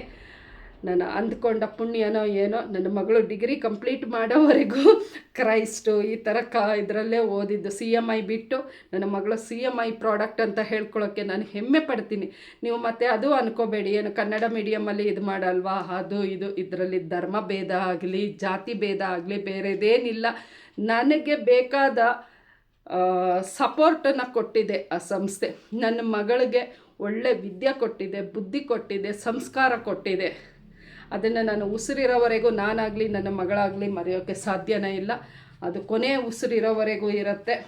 ಇವತ್ತು ನನ್ನ ಮಗಳು ಈ ಸ್ಥಾನದಲ್ಲಿದ್ದಾಳೆ ಅಂತ ಹೇಳಿದ್ರೆ ಅವರು ಕೊಟ್ಟಂಥ ಭಿಕ್ಷೆ, ಆ ಫಾದರ್ ನಮಗೆ ಮಾಡಿದಂಥ ಹೆಲ್ಪ್, ಅವರು ನಮಗೆ ಕೊಟ್ಟ ಭಿಕ್ಷೆನೇ. ಇದಕ್ಕೆಲ್ಲ ಇಷ್ಟು ಇದು ಹೀಗೆ ನಡೀತಾ ಇರುತ್ತೆ. ಅದ್ರ ಮಧ್ಯೆ ಏನಿದ್ರು ನಾನು ಫಾದರ್ ಜೊತೆ ಮಾತಾಡ್ತಾ ಇರ್ತೀನಿ. ನನಗೇನೋ ಗೊತ್ತಿದ್ದು ಬರ್ತಾ ಬರ್ತಾ ಹೇಗೆ ಆಗುತ್ತೆ ಅಂತ ಹೇಳಿದ್ರೆ, ನಾನು ಫಾದರು ಎಲ್ಲ ನಮ್ಮ ಫ್ಯಾಮಿಲಿಲಿ ಅವರು ಒಬ್ಬರು ಅನ್ನೋ ಥರ ಇದಾಗುತ್ತೆ. ದಯವಿಟ್ಟು ಅನ್ಯತಾ ಭಾವಿಸಬೇಡಿ ಯಾರು. ಅವರು ಗುರು ಆಗಿರ್ತಾರೆ, ನಾನೊಬ್ಳು ಸ್ಟೂಡೆಂಟ್ ಆಗಿರ್ತೀನಿ. ನನ್ನ ಕಷ್ಟನ ಹೇಳ್ಕೊತೀನಿ, ಸುಖನ ಹೇಳ್ಕೊತೀನಿ. ನನಗೇನಾದರೂ ತೊಂದರೆ ಇದ್ದರೆ ಹೀಗೆ ಫಾದರ್ ಏನು ಮಾಡಬೇಕಂತೀನಿ, ಅವರು ಏನಾದರೂ ಒಂದೊಂದು ಸೊಲ್ಯೂಷನ್ ಕೊಡ್ತಾರೆ, ಅದನ್ನು ನಾನು ಫಾಲೋ ಮಾಡ್ಕೊಂಡು ಹೋಗ್ತೀನಿ. ನನ್ನ ಮಗಳಿಗೆ ಕೂಡ ಇದನ್ನೇ ಓದು, ಹೀಗೆ ಓದು ಅಂತ ನಾವೆಲ್ಲ ಒಂದು ಫ್ಯಾಮಿಲಿ ಫ್ರೆಂಡ್ ಥರ ಇರ್ತೇವೆ. ಇದ್ರ ಮಧ್ಯದಲ್ಲಿ ಗೋಲ್ಡ್ ಪ್ಯಾಲೇಸಲ್ಲಿ ನನಗೆ ಇನ್ನೊಬ್ಬಳು ನನ್ನ ಜೀವದ ಗೆಳತಿ ಸಿಗ್ತಾರೆ. ಅವರು ರೇಖಮ್ಮ ಅಂತ. ನಾನು ತುಂಬ ಓಲ್ಡ್ ವಿಡಿಯೋದಲ್ಲಿ ನಾನು ಹೇಳಿದ್ದೇನೆ ನಿಮಗೆ, ಆಯಿತಾ. ಅವರಿಗೆ ನನಗೆ ಏಜ್ ಡಿಫ್ರೆನ್ಸ್ ಸುಮಾರಿದೆ, ನನಗಿಂತ ದೊಡ್ಡವರು.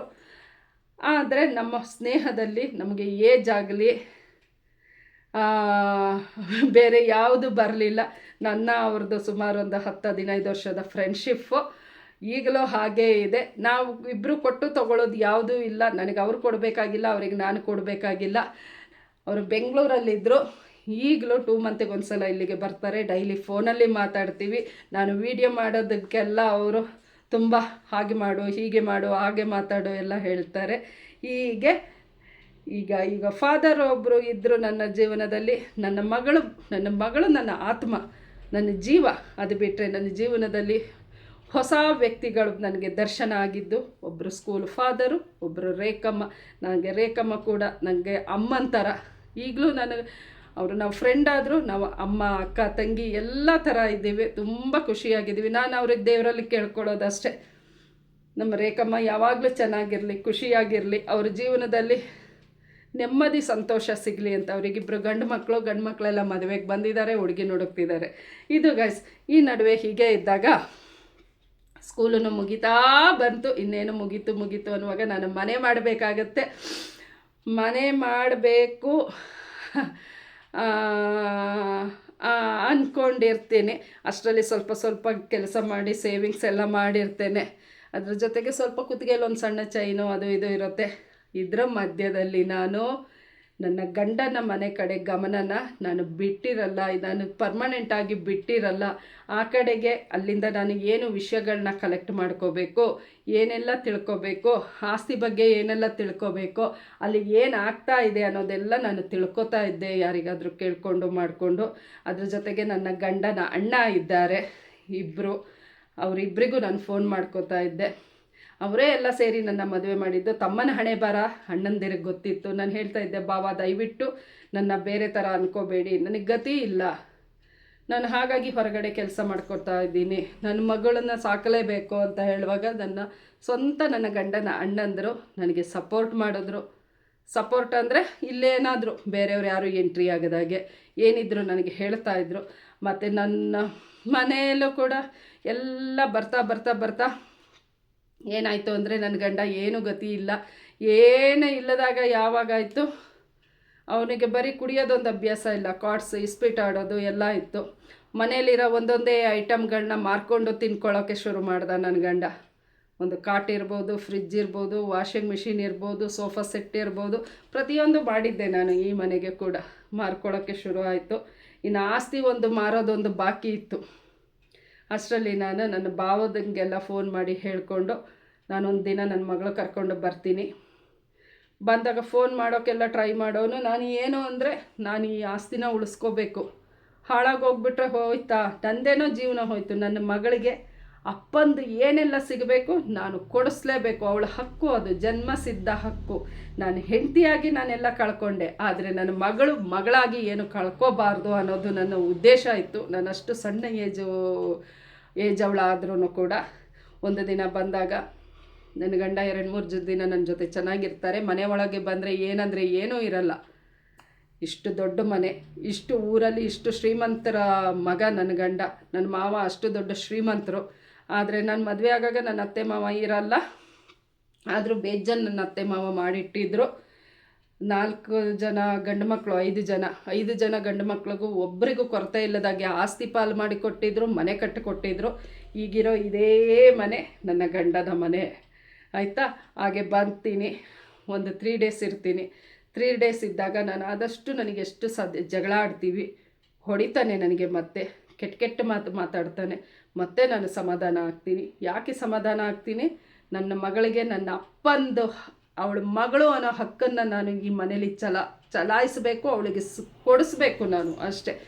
ಆಮೇಲೆ ನಾನು ಬೆಂಗಳೂರೇನು ನನ್ನ ಅಪ್ಪಂದಲ್ಲ. ಎಲ್ಲಿವರೆಗೆ ಬೆಂಗಳೂರಲ್ಲಿ ಇರ್ತೀರಾ? ಇಲ್ಲಿ ಏನೇನೋ ಆಗೋದ್ರೆ ಏನು ಮಾಡಲಿ ನಾನು. ಆಮೇಲೆ ನಾನು ಹೇಳ್ತೀನಿ, ನನ್ನ ಭಾವನ ಬರೋಕ್ಕೆ ಹೇಳ್ಬಿಟ್ಟು ಹೇಳ್ತೀನಿ, ನಾನು ಹೊರಗೇ ಇರ್ತೀನಿ. ನಾನು ಯಾಕೆ ಪುನಃ ಡಿಸೈಡ್ ಮಾಡಿದೆ ಅಂತ ಹೇಳಿದ್ರೆ ಗೈಸ್, ರಾತ್ರಿ ಮಲಗೋದಾಗ ನಾನು ಕಿಚನಲ್ಲಿ ಏನೋ ಮಾಡ್ತಾ ಇರುವಾಗ ನನ್ನ ಮಗಳನ್ನ ಕರೆದುಬಿಟ್ಟು ನನ್ನ ಗಂಡ ಕೇಳೋದು, ಚಿನ್ನು ನೀನು ಸ್ಕೂಲಿಗೆ ಹೋಗ್ತೀಯಲ್ಲ? ಹೌದು, ಸ್ಕೂಲಿಗೆ ಹೋಗ್ತೀನಿ. ಇನ್ನೂ 1 ಮಂತ್ ಬಾಕಿ ಇರುತ್ತೆ ನನ್ನ ಮಗಳಿಗೆ ಆಗ ಸ್ಕೂಲು. ಆಗ ನೀನು ಎಲ್ಲಿ ಮಲಗ್ತೀಯಾ? ನಾನು ಹೀಗೆ ಮಮ್ಮಿ ಪಕ್ಕ. ಮನೆಗೆ ಯಾರೆಲ್ಲ ಬರ್ತಾರೆ? ಮಮ್ಮಿ ಯಾರ ಜೊತೆ ಮಾತಾಡ್ತಾಳೆ? ನನಗಾಗ ಪುನಃ ಇದಾಗತ್ತೆ. ನಾನು ಬಂದೆ ಪುನಃ ಗಂಡ ಅಂತ ನನಗೆ ಸಿಕ್ಕಿದ್ದೇನು, ಪುನಃ ಏನೇನೋ ಮಾಡಿ ಒಪ್ಪಿಸಿ ಯಾಗಾದರೂ ಮಾಡಿ, ನಿನಗೆ ತಿಂಗಳಿಗೆ ಬೇಕಾಗಿರೋದು ದುಡ್ಡು, ನೀನು ಆಸ್ತಿ ನೋಡ್ಕೊ, ಏನು ಕೈ ಬಿಡಬೇಡ. ಅದೇ ನಾನು ಬೆಂಗಳೂರಲ್ಲಿ ದುಡಿದು ನಿನಗೂ ಮನೆ ಮೇಂಟೈನಿಗೂ ನಾನು ಕಳಿಸ್ತೀನಿ. ಇಲ್ಲಿದ್ಕೊಂಡು ಏನೂ ಮಾಡೋಕ್ಕಾಗಲ್ಲ. ಇಷ್ಟೊಂದು ಆಸ್ತಿ ಮೇಂಟೈನ್ ಮಾಡಬೇಕು ಅಂದರೆ ಅಷ್ಟೇ ಬಂಡವಾಳ ಹಾಕಬೇಕು. ಮತ್ತು ನಾವು ಏನೋ ಸಾಲ ಸೋಲ ಮಾಡಿಬಿಟ್ಟು ಇಲ್ಲಿ ಮಾಡ್ಕೊಂಡು ಹೋದ್ರೂ ಗೈಸ್, ಇವನು ಉಳಿಸಲ್ಲ. ಸಾಲ ನಾನು ಯಾಕೆ ತೀರಿಸ್ಲಿ ಅನ್ಕೊಬಿಟ್ಟು ನಾನು ನನ್ನ ಭಾವ, ನನ್ನ ಮನೆಯಲ್ಲೇ ನನ್ನ ಗಂಡನ ಅಣ್ಣನಿಗೂ ಎಲ್ಲ ಹೇಳಿ ಪುನಃ ಮಗು ಕರ್ಕೊಂಡು ಹೋಗ್ತೀನಿ. ಆದರೆ ಬೆಂಗಳೂರಲ್ಲಿ ನಾನು ಎಲ್ಲಿದ್ದೀನಿ, ಏನು ಮಾಡ್ತಾಯಿದ್ದೀನಿ ನಾನು ಹೇಳಲ್ಲ. ತಿಂಗಳಿಗೆ ಬರುವಾಗ ನನ್ನ ಅಪ್ಪನ ಜೊತೆನ ಯಾರ ಜೊತೆ ಆದರೂ ಸ್ವಲ್ಪ ದುಡ್ಡು ಕೊಟ್ಟು ಕಳಿಸ್ತಾ ಇರ್ತೀನಿ ಮನೆಗೆ. ಹೀಗೆ ಆಗುತ್ತೆ. ಅಷ್ಟರಲ್ಲಿ ಸ್ಕೂಲ್ ಮುಗಿಯುತ್ತೆ ನನ್ನ ಮಗಳದು. ಸ್ಕೂಲ್ ಮುಗಿದಾಗ ಬ್ಯಾಂಗ್ಳೂರಲ್ಲಿ ಕ್ಲೂನಿ ಕಾನ್ವೆಂಟಲ್ಲಿ ಅವಳದ್ದು ಇನ್ನೂ ಆಗ 6th 7th ಸೇರಿಸೋದಿರುತ್ತೆ. ಕ್ಲೂನಿ ಕಾನ್ವೆಂಟಲ್ಲಿ ಇದೇ ಫಾದರ್ಗೆ ನಾನು ಫೋನ್ ಮಾಡ್ತೀನಿ. ಅವರು ಕ್ಲೂನಿ ಕಾನ್ವೆಂಟಲ್ಲಿ ನನ್ನ ಮಗಳಿಗೆ ಸೀಟ್ ಕೊಡಿಸ್ತಾರೆ. ಸೀಟ್ ಕೊಡಿಸಿದಾಗ ನನ್ನ ಮಗಳು ಅಲ್ಲಿ ಹೈಸ್ಕೂಲ್ ಮುಗಿಸ್ತಾಳೆ. ಹೈಸ್ಕೂಲ್ ಮುಗಿಸಿದ ತಕ್ಷಣ ನಮ್ಮ ಫ್ರೆಂಡ್ಶಿಪ್ ಹೀಗೆ ಕಂಟಿನ್ಯೂ ಆಗ್ತಾ ಇರುತ್ತೆ. ಏನಾದರೂ ಇದ್ದರೆ ನಾನು ಫೋನ್ ಮಾಡ್ತೀನಿ, ಫಾದರ್ದು ಸಜೆಷನ್ ತಗೊತೀನಿ, ಹೀಗೆ ಆಗ್ತಾ ಇರುತ್ತೆ. ಆಮೇಲೆ ಕಾಲೇಜಿಗೆ ಹೋಗ್ತಾಳೆ. ನನ್ನ ಮಗಳು ಡಿಸ್ಟಿಂಕ್ಷನಲ್ಲಿ 10th ಸ್ಟ್ಯಾಂಡರ್ಡನ್ನು ಪಾಸ್ ಮಾಡ್ತಾಳೆ. ಕ್ರೈಸ್ಟ್ ಯೂನಿವರ್ಸಿಟಿ ಬ್ಯಾಂಗ್ಳೂರಲ್ಲಿ ನನ್ನ ಮಗಳು ಕಾಲೇಜ್ ಡಿಗ್ರಿ ಎಲ್ಲ ಮುಗಿಸ್ತಾಳೆ ಗೈಸ್. ಎಲ್ಲ ಬೋರ್ ಆದರೆ ದಯವಿಟ್ಟು ವಿಡಿಯೋ ಆಫ್ ಮಾಡ್ಬೋದು. ನಿಮಗೆ ಕೇಳಬೇಕು ಅನ್ನೋ ಇಂಟ್ರೆಸ್ಟ್ ಇದೆ, ಆರಾಮಾಗಿ ನೋಡ್ಬೋದು. ಎಲ್ಲ ಮುಗಿಸ್ತಾಳೆ ಗೈಸ್. ಎಲ್ಲ ಮುಗಿಸಿ ಆದಮೇಲೆ ನಾನು ಅಷ್ಟರಲ್ಲಿ ಸ್ವಲ್ಪ ಕೆಲಸ ಎಲ್ಲ ಮಾಡಿಕೊಂಡು ದುಡ್ಡು ಗಿಡ್ಡು ಕೂಡಿಟ್ಕೊಂಡಿರ್ತೇನೆ. ಸಾರಿ, ಇನ್ನೊಂದು ಮರೆತೆ, ಮನೆ ಮಾಡಿರಲಿಲ್ಲ ಇನ್ನು. ನಾನು ಕೆಲಸ ಮಾಡ್ತಾ ಇರೋ ಜಾಗದಲ್ಲಿ ಮ್ಯಾನೇಜರ್ ಅಂತ ಹೇಳಿದ್ನಲ್ಲ ರಾಮಕೃಷ್ಣ ಸರ್, ನನ್ನ ಸ್ಯಾಲ್ರಿ ಮೇಲೆ ಅವ್ರ ಹತ್ರ 50,000 ನಾನು ಮಾಡುತ್ತೇನೆ, ಸಾಲ ಕೊಡ್ತಾರೆ. ಆ 50,000ನ ನಾನು ಡೌನ್ ಪೇಮೆಂಟ್ ಮಾಡಿ ಸಿಂಗಲ್ ಬೆಡ್ರೂಮ್ದು ಯಶವಂತಪುರದಲ್ಲಿ ಮನೆ ಮಾಡ್ಕೊತೇನೆ. ಒಂದು ಸೆಕೆಂಡ್ ಹ್ಯಾಂಡ್ಲು ಸ್ಕೂಟಿ ತಗೋತೇನೆ. ಸ್ಕೂಟಿಯಲ್ಲಿ ಓಡಾಡ್ತಾ ಇರ್ತೇನೆ. ಮನೆ ಒಂದಿದೆ, ಮನೇಲಿ ಏನಂದರೆ ಏನಿಲ್ಲ. ಹಾಗೂ ಹೀಗೂ ಸ್ವಲ್ಪ ಮತ್ತೆ ನಾವು ಅಲ್ಲಿ ಗೋಲ್ಡ್ ಎಲ್ಲ ಸೇಲ್ ಮಾಡುವಾಗ 1000 ರೂಪೀಸ್ಗೆ 50 ರೂಪೀಸ್ ನಮಗೆ ಇನ್ಸೆಂಟಿವ್ ಸಿಗ್ತಾಯಿತ್ತು. ಮತ್ತು ಸ್ಕೀಮ್ಗಳಿರುತ್ತಲ್ಲ ಗೋಲ್ಡ್ ಪ್ಯಾಲೇಸಲ್ಲಿ, 1000 ರೂಪೀಸ್ ಸ್ಕೀಮ್ ಮಾಡಿದ್ರೆ ಅದರಲ್ಲೂ 50 ಸಿಗ್ತಾಯಿತ್ತು. ಅದು ಏನು ನನ್ನ ಅದೃಷ್ಟನೋ ಗೊತ್ತಿಲ್ಲ. ನನಗೆ ಅಲ್ಲಿಗೆ ಬರೋ ಕಸ್ಟಮರ್ಸ್ ಎಲ್ಲ ಫುಲ್ಲು ನನ್ನ ಫ್ಯಾನ್ ಆಗೋಗ್ಬಿಟ್ಟಿದ್ರು. ಎಲ್ಲ ದೊಡ್ಡ ದೊಡ್ಡ ಕಂಪನಿಯವರೆಲ್ಲ ಬರೋರು. ಒಂದೊಂದು ಸಲ ಬಂದರೆ 5 ಲಕ್ಷ 10 ಲಕ್ಷದ ಸ್ಕೀಮ್ ಮಾಡೋರು ಎಲ್ಲ ಸೇರಿ, ಒಂದು 15-20 ಜನ ಸೇರಿ. ಆ ಸ್ಕೀಮ್ 10 ಲಕ್ಷ ಸ್ಕೀಮ್ ಮಾಡ್ತಾರೆ ಅಂದರೆ ನನಗೆ ಎಷ್ಟು ಸಿಗತ್ತೆ ಹೇಳಿ? ಹಾಗೆ ಸಿಗ್ತಾಯಿತ್ತು 10,000 15,000 ನನಗೆ ಎಕ್ಸ್ಟ್ರಾ ಸಿಗ್ತಾಯಿತ್ತು. ಎಲ್ಲರ ಜೊತೆ ಬೋಲ್ಡಾಗಿ ಮಾತಾಡೋದನ್ನು ಕಲಿತೆ, ನಗನಗ್ತಾ ಇರೋಕ್ಕೆ ಟ್ರೈ ಮಾಡಿದೆ. ಮಗಳು ನನ್ನ ಜೊತೆಲಿರುವಾಗ ನನಗೆ ಹೊಸ ಹುರುಪು ಉತ್ಸಾಹ ಸ್ಟಾರ್ಟ್ ಆಯಿತು. ದುಡಿತಾ ಇದ್ದೆ ಗಾಯ್ಸ್. ಮನೆ ಸ್ಕೂಲ್ ವ್ಯಾನಲ್ಲಿ ಬರೋವಳು ಹೋಗೋವಳು, ಜೀವನಕ್ಕೇನು ತೊಂದರೆ ಇರಲಿಲ್ಲ. ಹೊಟ್ಟೆ ಬಟ್ಟೆ ಅದರಲ್ಲೂ ಉಳಿಸಿ ನನ್ನ ಗಂಡನಿಗೆ ಕೊಡುತ್ತಾ ಇದ್ದೆ. ಕೊಟ್ಟಿಲ್ಲ ಅಂದರೆ ಇಲ್ಲಿ ಬೇಕಾಬಿಟ್ಟಿ ಆಗೋಗುತ್ತೆ ಈ ಮನೆ. ಹಾಗೆ ಇದು ಎಲ್ಲದರ ಮಧ್ಯೆ ಒಂದು ಸಲ ನನ್ನ ಮಗಳಿಗೆ ರಜೆ ಸಿಗುವಾಗ ಮನೆಗೆ ಹೋಗಿ ಬರ್ತೀನಿ ಮಮ್ಮಿ, ಸುಮ್ಮನೆ ಚಿಕ್ಕ ಮಗು ಅಲ್ಲ, ಅಲ್ಲೆಲ್ಲ ಊರಲ್ಲಿ ಫ್ರೆಂಡ್ ಮಾಡ್ಕೊಬಿಟ್ಟಿದ್ಲು ಅವಳು, ಹೋಗಿ ಬರ್ತೀನಿ ಅಂತಾಳೆ. ಆಗ ನಾನು ಅವಳಿಗೆ 1000 ರೂಪೀಸ್ ಕೊಟ್ಟು ಡೈರೆಕ್ಟ್ ಬಸ್ ಹತ್ತಿಸಿ ನನ್ನ ಅಪ್ಪನಿಗೆ ಫೋನ್ ಮಾಡ್ತೀನಿ. ಅವಳಿಗೆ ಗೊತ್ತಿರುತ್ತೆ, ಇಲ್ಲಿ ಹೋದರೆ ಇಲ್ಲಿ ಇಳಿ, ಇಲ್ಲಿ ಆಟೋಲ್ಲಿ ಹೋಗು. ಆಮೇಲೆ ಅವಳು ಆಟೋ ಆಡ್ಕೊಂಡು ಮನೆಗೆ ಎಲ್ಲ ಏನೆಲ್ಲ ತೊಗೊಂಡು ಹೋಗ್ತಾಳೆ. ಸ್ವೀಟು ಕೇಕು ಎಲ್ಲ ಅವಳಿಗೆ ಕೊಟ್ಟಿರೋ ದುಡ್ಡಲ್ಲಿ. ಅಷ್ಟು ಶಾರ್ಪ್ ನನ್ನ ಮಗಳು, ಆಯಿತಾ. ಹಾಗೆ ಹೋದಾಗ ಇರ್ತಾಳೆ. ಇನ್ನು ಬರುವಾಗ ಈ ಹುಡುಗಿ ಹತ್ರ ಬಸ್ ಫೇರ್, ಆಗ ಬಸ್ ಚಾರ್ಜ್ ಎಲ್ಲ ಇತ್ತು, ಎಲ್ಲ ಕಳೆದು ಏನೂ ದುಡ್ಡು ಇಲ್ಲ, ಆಯಿತಾ. ಕೊಟ್ಟಿದ್ದು ಒಂದು ಸಣ್ಣ ಫೋನು, ನಾನು ಹಳೆ ಫೋನ್ ಯೂಸ್ ಮಾಡ್ತಾ ಇದ್ದೆ, ಆ ಫೋನ್ ಅವಳಿಗೆ ಕೊಟ್ಟೆ. ನಾನೊಂದು ಹೊಸ ಫೋನ್ ತಗೊಂಡಿದ್ದೆ, ಸೆಕೆಂಡ್ ಹ್ಯಾಂಡ್ ಫೋನ್ ತಗೊಂಡಿದ್ದೆ ನಾನು. ಆಮೇಲೆ ಇಂಥ ದಿನ ಬರ್ತೀನಿ, ಆಯಿತು. ಈ ಹುಡುಗಿ 15-20 ದಿವಸ ಇದ್ದು ಹೊರಟಾಗ ಮಮ್ಮಿಗೆ ಅದಕ್ಕೆ ಹೋಗುವಾಗ ಒಂಥರ ಆಸೆ ಇದ್ದರೆ ಬರುವಾಗ ಮಕ್ಳಿಗೆ ಅದು ಕಾಮನ್ನಲ್ಲ. ಹೊರಟಾಗ ಅದೊಂದು ನನ್ನ ಜೀವನದಲ್ಲಿ ಮರೆಯೋಕ್ಕಾಗಲ್ಲ. ಏನಂತ ಆಯಿತು ಅಂತ ಹೇಳಿದ್ರೆ, ಬೆಳಗ್ಗೆ ಡೈರೆಕ್ಟ್ ಬಸ್ಸು 5 ಗಂಟೆಗೆ ಬೆಂಗಳೂರಿಗೆ. ಈ ಹುಡುಗಿ ಪಾಪ ಹೊರಟು ನಿಂತ್ಕೊಂಡು ಯಾವುದ್ಯಾವುದೋ ಗಾಡಿನ ಅಡ್ಡಾಕಿದೆ. ತಮ್ಮ ಅನಿಸ್ಕೊಂಡು ಅವನು ಹೆಣ ಬಿದ್ದಂಗೆ ಬಿದ್ದಿದ್ದಾನೆ. ಆ ಸಣ್ಣ ಮಗುನ ಒಂದು ಬಸ್ ಹತ್ಸೋಕ್ಕೆ ಬಂದಿಲ್ಲ. ಅಪ್ಪ ಅನ್ನೋನು ಆವತ್ತು ನನ್ನ ನೈಟ್ ಬಂದಾಗ ಹೇಗೆ ಮಾಡಿದೆ ಹಾಗೆ. ಅಮ್ಮ ಅನ್ನೋಳು ಪ್ಯಾಕ್ ಮಾಡಿದ್ಲು, ಕೊಟ್ಟಲು. ಈ ಹುಡುಗಿ ಯಾರ್ದೋ ಒಂದು ಬೈಕ್ ನಿಲ್ಲಿಸಿದ್ದಾರೆ, ಬೈಕ್ ಹತ್ತಿಬಿಟ್ಟು ಬಸ್ ಸ್ಟಾಪಿಗೆ ಬಂದು ಬಸ್ ಹತ್ತಿದ್ದಾಳೆ. ಟಿಕೆಟಿಗೆ ದುಡ್ಡಿದೆ, ಟಿಕೆಟಿಗೆ ಕೊಟ್ಟಿದ್ದಾಳೆ. 17 ರೂಪಾಯಿ ದುಡ್ಡು ಉಳಿದಿದೆ ಅವಳ ಕೈಯಲ್ಲಿ. ನನಗೆ ನೆನಪಿರೋದು 17 14 ಏನೋ ಹೇಳಿದ್ಲು, ನಾನು 17 ಅಂದ್ಕೊತೀನಿ. ಉಳಿದಿದೆ 5 ರೂಪಾಯಿ ಕಾಯಿನು. ಆ ಉಳಿದಿದ್ದನ್ನು ಇಟ್ಕೊಂಡು ಬಂದಳು. ಅಲ್ಲಿ ಎಲ್ಲ ಕುಣಿಗಲ್ ಹತ್ರ ಟಿಫನಿಗೆ ನಿಲ್ಲಿಸಿದ್ದಾರೆ ಬಸ್ಸು. ಟಿಫನಿಗೆ ನಿಲ್ಲಿಸಿದಾಗ ಈ ಹುಡುಗಿಗೆ ಹೊಟ್ಟೆ ಹಸಿವಾಗಿದೆ. ಹೊಟ್ಟೆ ಹಸಿವಾದಾಗ ಹೋಟೆಲ್ಗೆ ಹೋಗಿದ್ದಾಳೆ. ಇವಳು ಸದ್ಯ ಫಸ್ಟ್ ತಿಂದಿಲ್ಲ, ಕೇಳಿದ್ದಾಳೆ ಇದಕ್ಕೆ ತಿಂದರೆ ಎಷ್ಟಾಗುತ್ತೆ ಇದು. ಅವ್ರು ಹೇಳಿದ್ದಾರೆ 1 ಪ್ಲೇಟಿಗೆ. ಇಲ್ಲ, ಇವಳು ಸಿಂಗಲ್ ಇಡ್ಲಿ ಕೊಡಿ ಅಂತ ಕೇಳಿದ್ರು ಆಗೋದು, ಒಂದು 10-15 ರೂಪಾಯಲ್ಲಿ ಮುಗಿತಾ ಇತ್ತು. ಪ್ಲೇಟಿಗೆ ಅವರು 30 ರೂಪಾಯೋ ಎಷ್ಟೋ ಹೇಳಿದ್ದಾರೆ. ದುಡ್ಡಿಲ್ಲ. ಅದೇ ಟೈಮಿಗೆ ನಾನು ಫೋನ್ ಮಾಡಿದೆ. ಇವಳು ವಾಪಸ್ ಬಂದು ಕೂತಿದ್ದಾಳೆ, ಆ ಕೈಯಲ್ಲೇ ದುಡ್ಡು ಇಟ್ಕೊಂಡಿದ್ದಾಳೆ. ವಾಪಸ್ ಬಂದು ಕೂತಾಗ ಏನು ಅಂತ ಕೇಳಿದೆ. ಮಮ್ಮಿ ನನ್ನ ಹತ್ರ ದುಡ್ಡಿಲ್ಲ, ಹಶ್ವಾಗ್ತಾ ಇದೆ, ಇಡ್ಲಿಗೆ ಇಷ್ಟು ಹೇಳಿದ್ರು. ಅಯ್ಯೋ ದೇವರೇ, ಹೊಟ್ಟೆ ಒಳಗೆ ಬೆಂಕಿ ಹಾಕಿ ತಿರ್ಗಿಸ್ದಂಗೆ ಆಗ್ತಾಯಿದೆ ಗೈಸ್ ನನಗೆ. ನಾನು ಕೇಳಿದೆ, ದುಡ್ಡೆಲ್ಲ ನಾನು ಅಜ್ಜಿಗೆ ಎಲ್ಲ ಮನೆಗೆಲ್ಲ ತಗೊಂಡೋದೆ, ಖರ್ಚಾಯಿತು. ಅಲ್ಲ ಚಿನ್ನು, ನೀನು ಬರುವಾಗ ಯಾರೂ ನಿನಗೆ ಕೊಡಲಿಲ್ವಾ? ಇಲ್ಲ. ಅಜ್ಜಿನಕ್ಕೆ ನನ್ನ ಅಮ್ಮನ ಹೆಸರು ಪೊನ್ನಮ್ಮ, ಇವಳು ಪೊನ್ನಮ್ಮ ಅಂತ ಕರೆಯೋದು. ಪೊನ್ನಮ್ಮನ ಕೇಳಬೇಕಿತ್ತು. ಅಯ್ಯೋ 1 ರೂಪಾಯಿ ಇಲ್ಲ ಅಂದರು. ಎಂಥ ಜನ ಗೈಸ್. ಆಮೇಲೆ ನನಗೆ ಅವತ್ತು ಲೀವ್ ಇತ್ತು, ನಾನು ಲೀವ್ ಮಾಡಿದ್ದೆ ಮಗಳು ಬರ್ತಾಳೆ ಅಂತ. ಮತ್ತು ಅದೇ ದಿನ ಇದೇ ಫಾದರು ಅವರಿಗೆ ಇದರಲ್ಲಿ ಮೀಟಿಂಗ್ ಇತ್ತು ಬ್ಯಾಂಗ್ಳೂರಲ್ಲಿ. ಬ್ಯಾಂಗ್ಳೂರು ಬಂದಿದ್ದರು. ನಿಮ್ಮನ್ನು ಮೀಟ್ ಮಾಡಬೇಕು ಮೇಡಮ್, ಏನೋ ಮಾತಾಡೋದಿದೆ ಅಂತ ಹೇಳಿದರು. ಆಯಿತು ಸರ್, ನಾನು ಸಿಗ್ತೇನೆ ಅಂತ ಹೇಳಿದ್ದೆ. ಅದೇ ಟೈಮಿಗೆ ಅವರು ನಮ್ಮ ಮನೆಗೆ ಬಂದಿದ್ದರು. ನಾನು ಫೋನಲ್ಲಿ ಮಾತಾಡಿದ ತಕ್ಷಣ ನಾನು ಕಣ್ಣೀರು ತುಂಬ್ಕೊಳ್ತೀನಿ.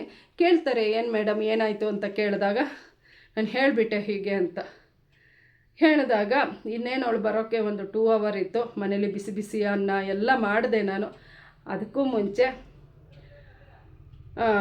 ಬೇಗ ನೀವು ರೆಡಿಯಾಗಿ ಮೇಡಮ್ ಅಂತ ಹೇಳಿದ್ರು ಫಾದರು. ಯಾಕೆ ಸರ್ ಅಂತ ಹೇಳಿದೆ. ಇಲ್ಲ ಮೇಡಮ್ ನೀವು ರೆಡಿಯಾಗಿ ಅಂದರು.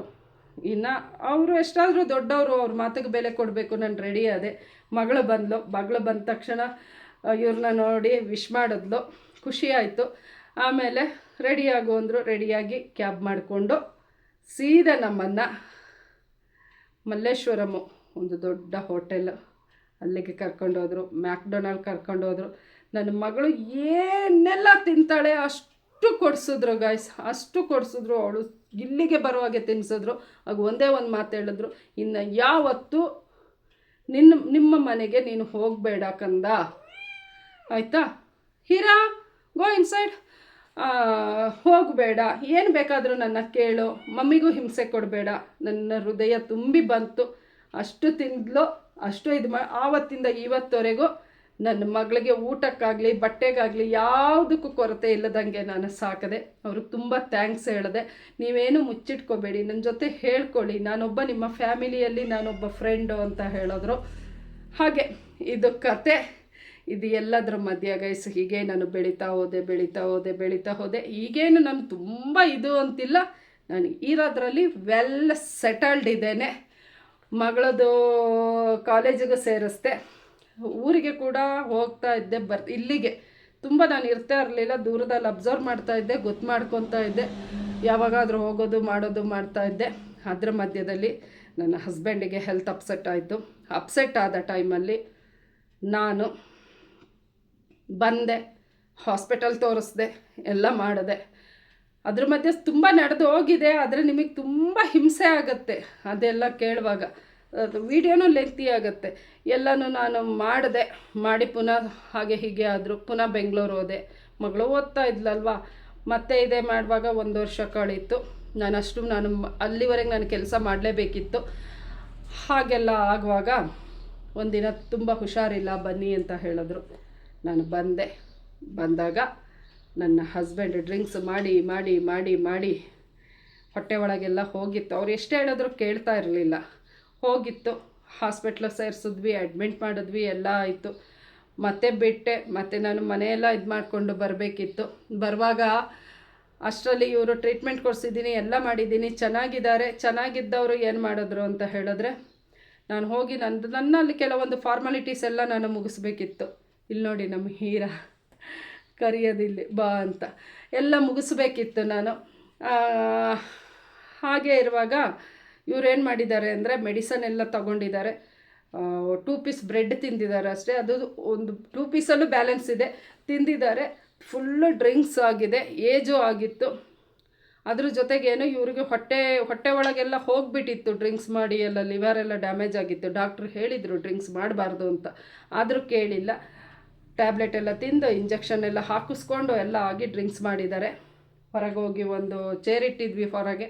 ನೀವು ನನ್ನ ಗಾರ್ಡನ್ ಎಲ್ಲ ನೋಡಿರ್ತೀರ. ಆ ಚೇರಲ್ಲಿ ಹೋಗಿ ಕೂತ್ಕೊಂಡಿದ್ದಾರೆ. ಒಬ್ಬರು ರೈಟ್ರನ್ನ ಮಾಡಿದ್ವಿ ನಾವು. ರೈಟ್ರನ್ನ ಅಂತ ಹೇಳಿದ್ರೆ ಹಾಗೆ ಅಂದರೆ ಒಂದು ಫ್ಯಾಮಿಲಿನ ನಾವಿಲ್ಲಿ ಬಿಟ್ಟಿದ್ವಿ. ನಮ್ಮ ಟೆರೆಸಲ್ಲಿ ಮೇಲೆ ಜಾಗ ಇದೆ, ನಾನೇ ಹೇಳಿ ಎಲ್ಲ ಮಾಡಿ ನಾನೇ ಬಿಟ್ಟಿದ್ದೆ. ಅವರು ಬಂದು ಮಾತಾಡಿಸುವಾಗ ಇಟ್ಸ್ ನೋ ಮೋರ್ ಹೋಗಿದ್ದರು. 2017ನೇ ಇಸ್ವಿಲಿ ನನ್ನ ಗಂಡ ನಮ್ಮನ್ನೆಲ್ಲ ಬಿಟ್ಟೋದ್ರು. ನನಗೆ ಬಿಟ್ಟೋದ್ರು ಅನ್ನೋದೇನು ಅಂಥದ್ದೇನಿದಿಲ್ಲ. ಯಾಕಂದರೆ ಮಾನಸಿಕವಾಗಿ ಆಲ್ರೆಡಿ ನನ್ನ ಗಂಡ ನನ್ನ ಮನಸ್ಸಲ್ಲೇ ಸತ್ತೋಗ್ಬಿಟ್ಟಿದ್ರು. ಬೇಕಲ್ಲ ಒಂದು ಹೆಣ್ಣಿಗೊಂದು ಗಂಡ, ಒಂದು ಮಗುಗೊಂದು ಅಪ್ಪ ಅನ್ನೋ ಹೆಸರಲ್ಲಿದ್ದರು. ನನ್ನ ಮಗು ಕೂಡ ಕೊನೆ ಕ್ಷಣದಲ್ಲಿ ಅವ್ರ ಅಪ್ಪನ ಮುಖ ನೋಡಲಿಲ್ಲ. ಅವಳಿಗೆ ಸ್ಕೂಲ್ ಇತ್ತು, ಹಾರ್ಟ್ ಅಟ್ಯಾಕ್ ಆಗಿತ್ತು. ಡ್ರಿಂಕ್ಸ್ ಜೊತೆ ಇದು ಮಾಡಿ ಸಡನ್ ಬಂದೆ. ಆಗಲೇ ಬಂದೆ, ಎಲ್ಲ ಕಾರ್ಯ ಮುಗಿಸಿದ್ವಿ, ಎಲ್ಲ ಮಾಡಿದ್ವಿ. ಈಗ ಒಂದು ಟ್ವಿಸ್ಟ್ ಏನು ಗೊತ್ತಾ, ಎಲ್ಲ ಆಯಿತು, ಎಲ್ಲ ಮುಗೀತು, ಎಲ್ಲ ಆಯಿತು. ಸಾವಿನ ದಿನವೇ ಇನ್ನೊಬ್ಬ ಭಾವ ಇದ್ದ, ಅವನಿಗೂ ನನಗೂ ಶುರು ಆಯಿತು. ಅವನದು ಪ್ಲ್ಯಾನ್ ಏನು, ಇವಳನ್ನ ಹೇಗಾದರೂ ಮಾಡಿ ಓಡಿಸ್ಬಿಡೋಣ. ಒಂದು 13 ಎಕರೆ ಲ್ಯಾಂಡ್ ಇದೆ, ಇಷ್ಟು ದೊಡ್ಡ ಮನೆ ಇದೆ, ಏನಾದರೂ ಮಾಡಿ ಕಿತ್ಕೊಂಡು ಕಳಿಸ್ಬಿಟ್ಟು ಎಲ್ಲ ನಂದಾಗತ್ತೆ ಅನ್ನೋದಿತ್ತು. ಅದಕ್ಕೂ ಮುಂಚೆನೇ ನನ್ನ ಗಂಡ ಇರುವಾಗಲೇ ಅವನಿಗೂ ಆ ಅಣ್ಣನಿಗೂ ನಮಗೂ ಆಗ್ತಾ ಇರಲಿಲ್ಲ. ನನ್ನ ಗಂಡ ಆಲ್ರೆಡಿ ಮತ್ತು ಏನೋ ಒಂದು ಸ್ವಲ್ಪ ಯಾವುದೋ 1 ಎಕರೆ 2 ಎಕರೆ ಜಾಗ ನಮ್ಮದು ಅವ್ರಿಗೆ ಸೇರಬೇಕು, ಅವ್ರದ್ದು ನಮಗೆ ಸೇರಬೇಕು ಅನ್ನೋ ಥರ ಮಿಸ್ ಆಗಿಬಿಟ್ಟಿತ್ತು RTCನಲ್ಲಿ. ಹಾಗೆ ಇರುವಾಗ ಕೋರ್ಟಿಗೆ ಹಾಕ್ಕೊಂಡಿದ್ರು ಅಣ್ಣ ತಮ್ಮ ಜಗಳ ಆಡ್ಕೊಂಡು. ನನ್ನ ಗಂಡ ಆಲ್ರೆಡಿ ಕುಡ್ಕ, ಸರಿಯಾಗೆಲ್ಲ ಅಟೆಂಡ್ ಮಾಡ್ತಾ ಇರಲಿಲ್ಲ ಕೋರ್ಟನ್ನು. ಲಾಯರು ಫೀಸ್ ಕೊಟ್ಟರೆ ನೋಡೋರು, ಇಲ್ಲ ಅಂದರೆ ಇಲ್ಲ. ನಾನು ಮನೆ ನೋಡಲ, ಮಗಳನ್ನ ನೋಡಲ, ನನ್ನನ್ನು ನೋಡಲ, ಕೋರ್ಟದು ನೋಡಲ. ಹಾಗೆ ಇರುವಾಗ ಇವನಿಗೆ ಲಾಸ್ಟ್ ಸಿಕ್ಕಿದ್ದೇನು ನನ್ನ ಭಾವನಿಗೆ ಅಂತ ಹೇಳಿದ್ರೆ, ಹೇಗೂ ಇದಾಗಿದೆ, ಇವನು ಹೋಗ್ಬಿಟ್ಟ, ಇವಳನ್ನ ಹೆದರಿಸಿ ಓಡಿಸೋಣ ಅಂತ. ಆದರೆ ನಾನು ಆಗಲೇ ಸ್ಟ್ರಾಂಗಾಗಿ ನಿಂತಾಗಿತ್ತು. ದುಡ್ಡಲ್ಲಾಗಲಿ ಬೇರೆದಾಗಲಿ ಕೋಟಿಗಟ್ಟಲೆ ನಾನು ಸಂಪಾದನೆ ಮಾಡಿಲ್ಲ ಅಂತ ಹೇಳಿದ್ರು. ನಾನು ಧೈರ್ಯ ಸಂಪಾದನೆ ಮಾಡಿದ್ದೆ. ನನ್ನ ಸ್ಯಾಲ್ರಿ ರೈಸ್ ಆಗಿತ್ತು, ನಾನು ಚೆನ್ನಾಗಿ ನಿಂತಿದ್ದೆ, ಉಳಿಸಿ ಮಾಡಿ ಎಲ್ಲ ಮಾಡಿ. ಆ ಸಂದರ್ಭದಲ್ಲಿ ಹೀಗೆ ಹೋಯ್ತು. ಮನೆಯದೆಲ್ಲ ಕಾರ್ಯ ಮುಗೀತು, ಗಂಡಂದು ಎಲ್ಲ ಆಯಿತು. ಪುನಃ ನಂದು ಸ್ಕೂಲ್ ಅಲ್ಲೇ ಅವಳಿಗೆ ಬ್ಯಾಲೆನ್ಸ್ ಆಯ್ತಲ್ಲ ಸ್ಕೂಲು, ಅಲ್ಲಿ ಬ್ಯಾಲೆನ್ಸ್ ಅದನ್ನು ಮುಗಿಸಿ ಬರಬೇಕಿತ್ತು. ಮುಗಿಸಿ ಒಂದು 2 ಮಂತ್ ಇತ್ತೇನೋ, 2-3 ಮಂತು ನಾನು ಅಲ್ಲೂ ಉಳ್ಕೊಂಡೆ. ಇಲ್ಲೆಲ್ಲ ಮನೆಗೆ ಲಾಕ್ ಮಾಡಿದೆ. ನನ್ನ ತಮ್ಮ ಅನ್ನಿಸ್ಕೊಂಡವನು ನನ್ನ ಗಂಡ ಸತ್ತಾಗ ಬರಲಿಲ್ಲ, ನನ್ನ ಗಂಡನ ತಿಥಿಗೆ ಬರಲಿಲ್ಲ. ನಾನು ಎಲ್ಲ ಬಡ್ದಾಡುವಾಗ ಬರಲಿಲ್ಲ, ಯಾವುದಕ್ಕೂ ಬರಲಿಲ್ಲ. ಒಬ್ಬಳೇ ಎಲ್ಲ ಮಾಡಿ ಮುಗಿಸ್ದೆ. ಅಪ್ಪ ಅಮ್ಮ ಅನ್ನೋರು ಬಂದರು. ಅಮ್ಮ ಸಂಜೆ ಹೋದ್ಲು ಮನೆಗೆ. ಅಪ್ಪ ಅನ್ನೋನು ಬಂದ, ಯಾರ್ದೋ ಮನೆ ಇದರಲ್ಲಿ ಹೋಗಿ ಕೂತ್ಕೊಂಡು ನನಗೂ ಅದಕ್ಕೂ ಸಂಬಂಧ ಇಲ್ಲ ಅನ್ನೋ ಥರ ಮಾಡಿದ್ರು. ನಾನು ಈಗ ಹೇಗೆ ನಿಮ್ಮ ಜೊತೆ ಮಾತಾಡ್ತೀನಿ ಹಾಗೆ ನಾನು ಇಲ್ಲಿಂದ ಬಿಟ್ಟು ಹೋದರು. ಅಕ್ಕಪಕ್ಕ ನೆರೆಹೊರೆಯವ್ರ ಜೊತೆ ನಾನು ಚೆನ್ನಾಗಿದ್ದೆ ಗೈಸ್, ನಾನು ಚೆನ್ನಾಗಿದ್ದೆ. ಎಲ್ಲರೂ ನನಗೆ ಸಪೋರ್ಟ್ ಮಾಡಿದ್ರು. ಎಲ್ಲ ಕಾರ್ಯ ಮುಗೀತು. ಆ 3 ಮಂತಲ್ಲಿ ನಾನು ಬೆಂಗಳೂರು ಹೋದೆ. ಆ ಗ್ಯಾಪಲ್ಲಿ ಏನಾಯಿತು ಅಂತ ಹೇಳಿದ್ರೆ, ಒಂದು ಸಾವಿಗೆ ಬರದೆ, ತಿಥಿಗೆ ಬರದೆ, ಯಾವ ಕಾರ್ಯಕ್ಕೂ ಬರದೆ ಇದ್ದಂಥ ನನ್ನ ಗಂಡನ ಮೊದಲನೇ ಹೆಂಡತಿ ಮಗ ಆ ಗ್ಯಾಪಲ್ಲಿ ನನ್ನ ಭಾವ ಕರೆಸ್ದ. ನನ್ನ ಭಾವ ಕರೆಸಿದ ಮೇಲೆ ಅವರಿಗೆ ಹಾಕ್ಕೊಟ್ಟ. ನಾವು ಆಲ್ರೆಡಿ ಜೀವನಾಂಶ ಕೊಟ್ಟಾಗಿತ್ತು. ಆಗ ನಾನು 4 ಜನರನ್ನ ಎಲ್ಲ ಸೇರಿಸ್ಬಿಟ್ಟು ನಾನು ಕೂರಿಸ್ದೆ. ಮನೇಲೊಂದು ಮೀಟಿಂಗ್ ಆಯಿತು. ನಿಮಗೆ ಏನೂ ಕೊಡೋ ಹಾಗಿಲ್ಲ ನಾವು, ಆಯಿತಾ, ನಿಮಗೆ ಕೊಡೋ ಹಾಗಿಲ್ಲ ಅಂತ. ಆಲ್ರೆಡಿ ಅವರು ಬೇರೆ ಮದುವೆ ಆಗಿದ್ದರು, ಈ ಹುಡುಗ ಇದ್ದ. ಆದರೆ ಮಗನಿಗೆ ಇಲ್ಲ ಮಾಡಲ್ಲ, ನನಗೂ ಮಗಳಿದ್ದಾಳೆ, ಏನಿದೆ ಅದರಲ್ಲಿ ನಾವು ಇಲ್ಲ ನಿನಗೊಂದು ಎಕರೆ ಜಾಸ್ತಿ ಹೋಗ್ಬೋದು, ಇಲ್ಲ ನನಗೆ ಬರ್ಬೋದು, ಇಲ್ಲ ಕಮ್ಮಿ ಆಗ್ಬೋದು, ಹೆಚ್ಚು ಕಮ್ಮಿ ಏನೋ ಒಂದಾಗಲಿ, ಬೇರೆ ಯಾರು ಬೇಡ, ನಾವೇ ಡಿಸೈಡ್ ಮಾಡಿಕೊಂಡು, ಇಡೀ ಪ್ರಪಂಚಕ್ಕೆ ಗೊತ್ತು ನಾವಿಬ್ಬರೇ ಹೆಣ್ತಿರೋ ಅಂತ. ಕಿತ್ತಾಟ ಬೇಡ, ಜಗಳ ಬೇಡ, ಬದುಕೋದು ಎಷ್ಟು ದಿನ, ಹಂಚ್ಕೊಳ್ಳೋಣ ಅಂತ ಹೇಳಿದೆ. ಹಾಂ ಅಂತ ಇದ್ದವರು ಲಾಸ್ಟಿಗೆ ನನ್ನ ಭಾವ ಅನ್ನಿಸ್ಕೊಂಡವನು ಇವ್ರನ್ನ ಚೆನ್ನಾಗಿ ಮರ ಹತ್ತಿಸ್ದ. ಅವನಿಗೇನು ಅಂದರೆ ಅವ್ರನ್ನ ಚೆನ್ನಾಗಿ ಮಾಡಿಕೊಂಡು ನನಗೆ ಅಲ್ಪ ಸ್ವಲ್ಪ ಕೊಟ್ಟು ನನಗೆ ಓಡಿಸ್ಬಿಡ್ಬೇಕು, ಅವ್ರ ಹತ್ರ ಕಿತ್ಕೊಳ್ಳೋಣ, ಅವರು ಫಸ್ಟ್ನೇ ಅವರು, ಇವರು 2ನೇ ಅವರು ಅನ್ನೋದೊಂದು ಹತ್ತಿಸ್ದ. ಅವ್ರ ತಲೆಯಲ್ಲಿ ಅದೇ ಉಳಿತು. ಪುನಃ ನನಗಿದೆಲ್ಲ ವಿಷಯ ಗೊತ್ತಾಗ್ತಾ ಇತ್ತು. ನಾನು ಹಿಂದೆ ಮುಂದೆ ಯೋಚನೆ ಮಾಡಲಿಲ್ಲ, ಸೀದಾ ಬಂದೆ, ಮನೆಯಲ್ಲಿ ನಿಂತೆ ಅನ್ನೋಕ್ಕಿಂತ ಮನೇಲಿ ಏನಂದರೆ ಏನಿಲ್ಲ, ಬಿದ್ದೋಗೋ ಸ್ಥಿತಿಯಲ್ಲಿತ್ತು ಈ ಮನೆ. ಮೇಂಟೈನ್ ಮಾಡಿದೆ, ಪೂರ್ತಿ ರಿನೋವೇಷನ್ ಮಾಡಿದೆ. ಒಂದು 6-7 ಲಕ್ಷ ಖರ್ಚು ಮಾಡಿ, ಆಯಿತಾ, ರಿನೋವೇಷನ್ ಮಾಡಿ ಭದ್ರ ಬುನಾದಿ ಹಾಕ್ಕೊಂಡು ನಾನಿಲ್ಲಿ ಸ್ಟ್ರಾಂಗ್ ಆಗಿ ನಿಂತೆ. ಆಮೇಲೆ ಏನಾಯಿತು, ಮಾತಾಡ್ತಾ ಹೋದರೆ ದಿನ ಇಡೀ ಸಾಕಾಗಲ್ಲ. ಇವತ್ತಿಗೆ ಇಷ್ಟು ಸಾಕು ಅಂದ್ಕೊತೇನೆ. ಸಂಜೆ ನಮ್ಮ ಗಿಲ್ಲಿ ವಿನ್ನಾಗಿ ಕಪ್ಪಿಡಿಯೋದನ್ನು ನೋಡೋಣ. ನಿಮಗೆ ಇಂಟ್ರೆಸ್ಟ್ ಇದ್ದರೆ ನಾಳೆ ವಿಡಿಯೋದಲ್ಲಿ ನಾನು ಸ್ವೀಟ್ ಆ್ಯಂಡ್ ಶಾರ್ಟಾಗಿ ಹೇಳಿ ಈ ಕಥೆನ ಕೊನೆ ಮಾಡ್ತೇನೆ. ಆದರೆ ನೀವೆಲ್ಲ ನನ್ನ ಕೊನೆ ಕಾಲದವರೆಗೂ ನನ್ನ ಜೊತೆ ನೀವು ಇರಬೇಕು ಅನ್ನೋ ನಂಬಿಕೆ ಇದೆ, ಇದ್ದೇ ಇರ್ತೀರ. Okay guys, bye, take care, love you. ಯಾರಿಗೆಲ್ಲ ಬೋರ್ ಆಯಿತು ನನ್ನ ಸ್ಟೋರಿ ಕೇಳಿ, ಏನು ಅನ್ನಿಸ್ತು ನನಗೆ ಗೊತ್ತಿಲ್ಲ, ಆಯಿತಾ. ಮುಂಚೆನೇ ಹೇಳೋ ಹಾಗೆ ಇದು ಸಿಂಪತಿ ವಿಡಿಯೋ ಅಲ್ಲ, ಏನಲ್ಲ, ನನ್ನ ಜೀವನದ ಕತೆ, ವ್ಯಥೆ, ದುಃಖ ಇದು ಅಷ್ಟೇ. ನಾನು ಈ ನನ್ನ ಕತೆ ಇಲ್ಲಿಗೆ ಇವತ್ತು ನಿಲ್ಲಿಸ್ತೀನಿ. ವಿಡಿಯೋ ದೊಡ್ಡದಾಗತ್ತೆ ಅಂತ ಹೇಳಿ ಮುಂದೆ ಲಾಸ್ಟ್ ಇಲ್ಲಿವರೆಗೆ ಏನು ಅಂತ ತಿಳ್ಕೋಬೇಕು ಅನ್ನೋ ಇಂಟ್ರೆಸ್ಟ್ ಇದ್ದರೆ ಕಮೆಂಟಲ್ಲಿ ತಿಳಿಸಿ. ಇಲ್ಲ ಅಂದರೆ ನಾನು ಇಲ್ಲಿಗೆ ಸ್ಟಾಪ್ ಮಾಡ್ತೀನಿ. ನಿಮ್ಮ ಇಷ್ಟನೇ ನನ್ನ ಇಷ್ಟ. ನಿಮ್ಮ ಪ್ರೀತಿಗೆ ನಾನು ಯಾವಾಗಲೂ ಚಿರಋಣಿ. Okay, take care, bye. ಎಲ್ಲರೂ ಬಿಗ್ ಬಾಸ್ ನೋಡೋಣ, ನಮ್ಮ ಗಿಲ್ಲಿ ಕಪ್ ಹಿಡಿಯೋದನ್ನು. Love you all. ಯಾರೆಲ್ಲ ನನ್ನ ಚಾನೆಲ್ನ ಸಬ್ಸ್ಕ್ರೈಬ್ ಮಾಡಿಲ್ಲ, ಪ್ಲೀಸ್ ಪ್ಲೀಸ್ ಪ್ಲೀಸ್ ಸಬ್ಸ್ಕ್ರೈಬ್ ಮಾಡಿ, ಪಕ್ಕದಲ್ಲಿರೋ ಬೆಲ್ಲೈಕನ್ನ ಕ್ಲಿಕ್ ಮಾಡಿ. ನಾಳೆ ನನ್ನ ಕತೆ ನಿಮ್ಮ ಜೊತೆ ಲಾಸ್ಟ್ ಆಗಿರುತ್ತೆ, ಕೊನೆ ಅಧ್ಯಾಯ ಆಗಿರುತ್ತೆ. ಇನ್ನೂ ಹೆಚ್ಚಿಗೆ ಬೋರ್ ಕೊಡಲ್ಲ. ಇಲ್ಲಿಗೆ ನಿಲ್ಲಿಸಿದ್ದೀನಿ, ಇನ್ನು ಕೊನೆಯೂ ಹೇಳಿ ಬರ್ತೀನಿ ಈಗ. Okay, bye. Justice for Soujanya.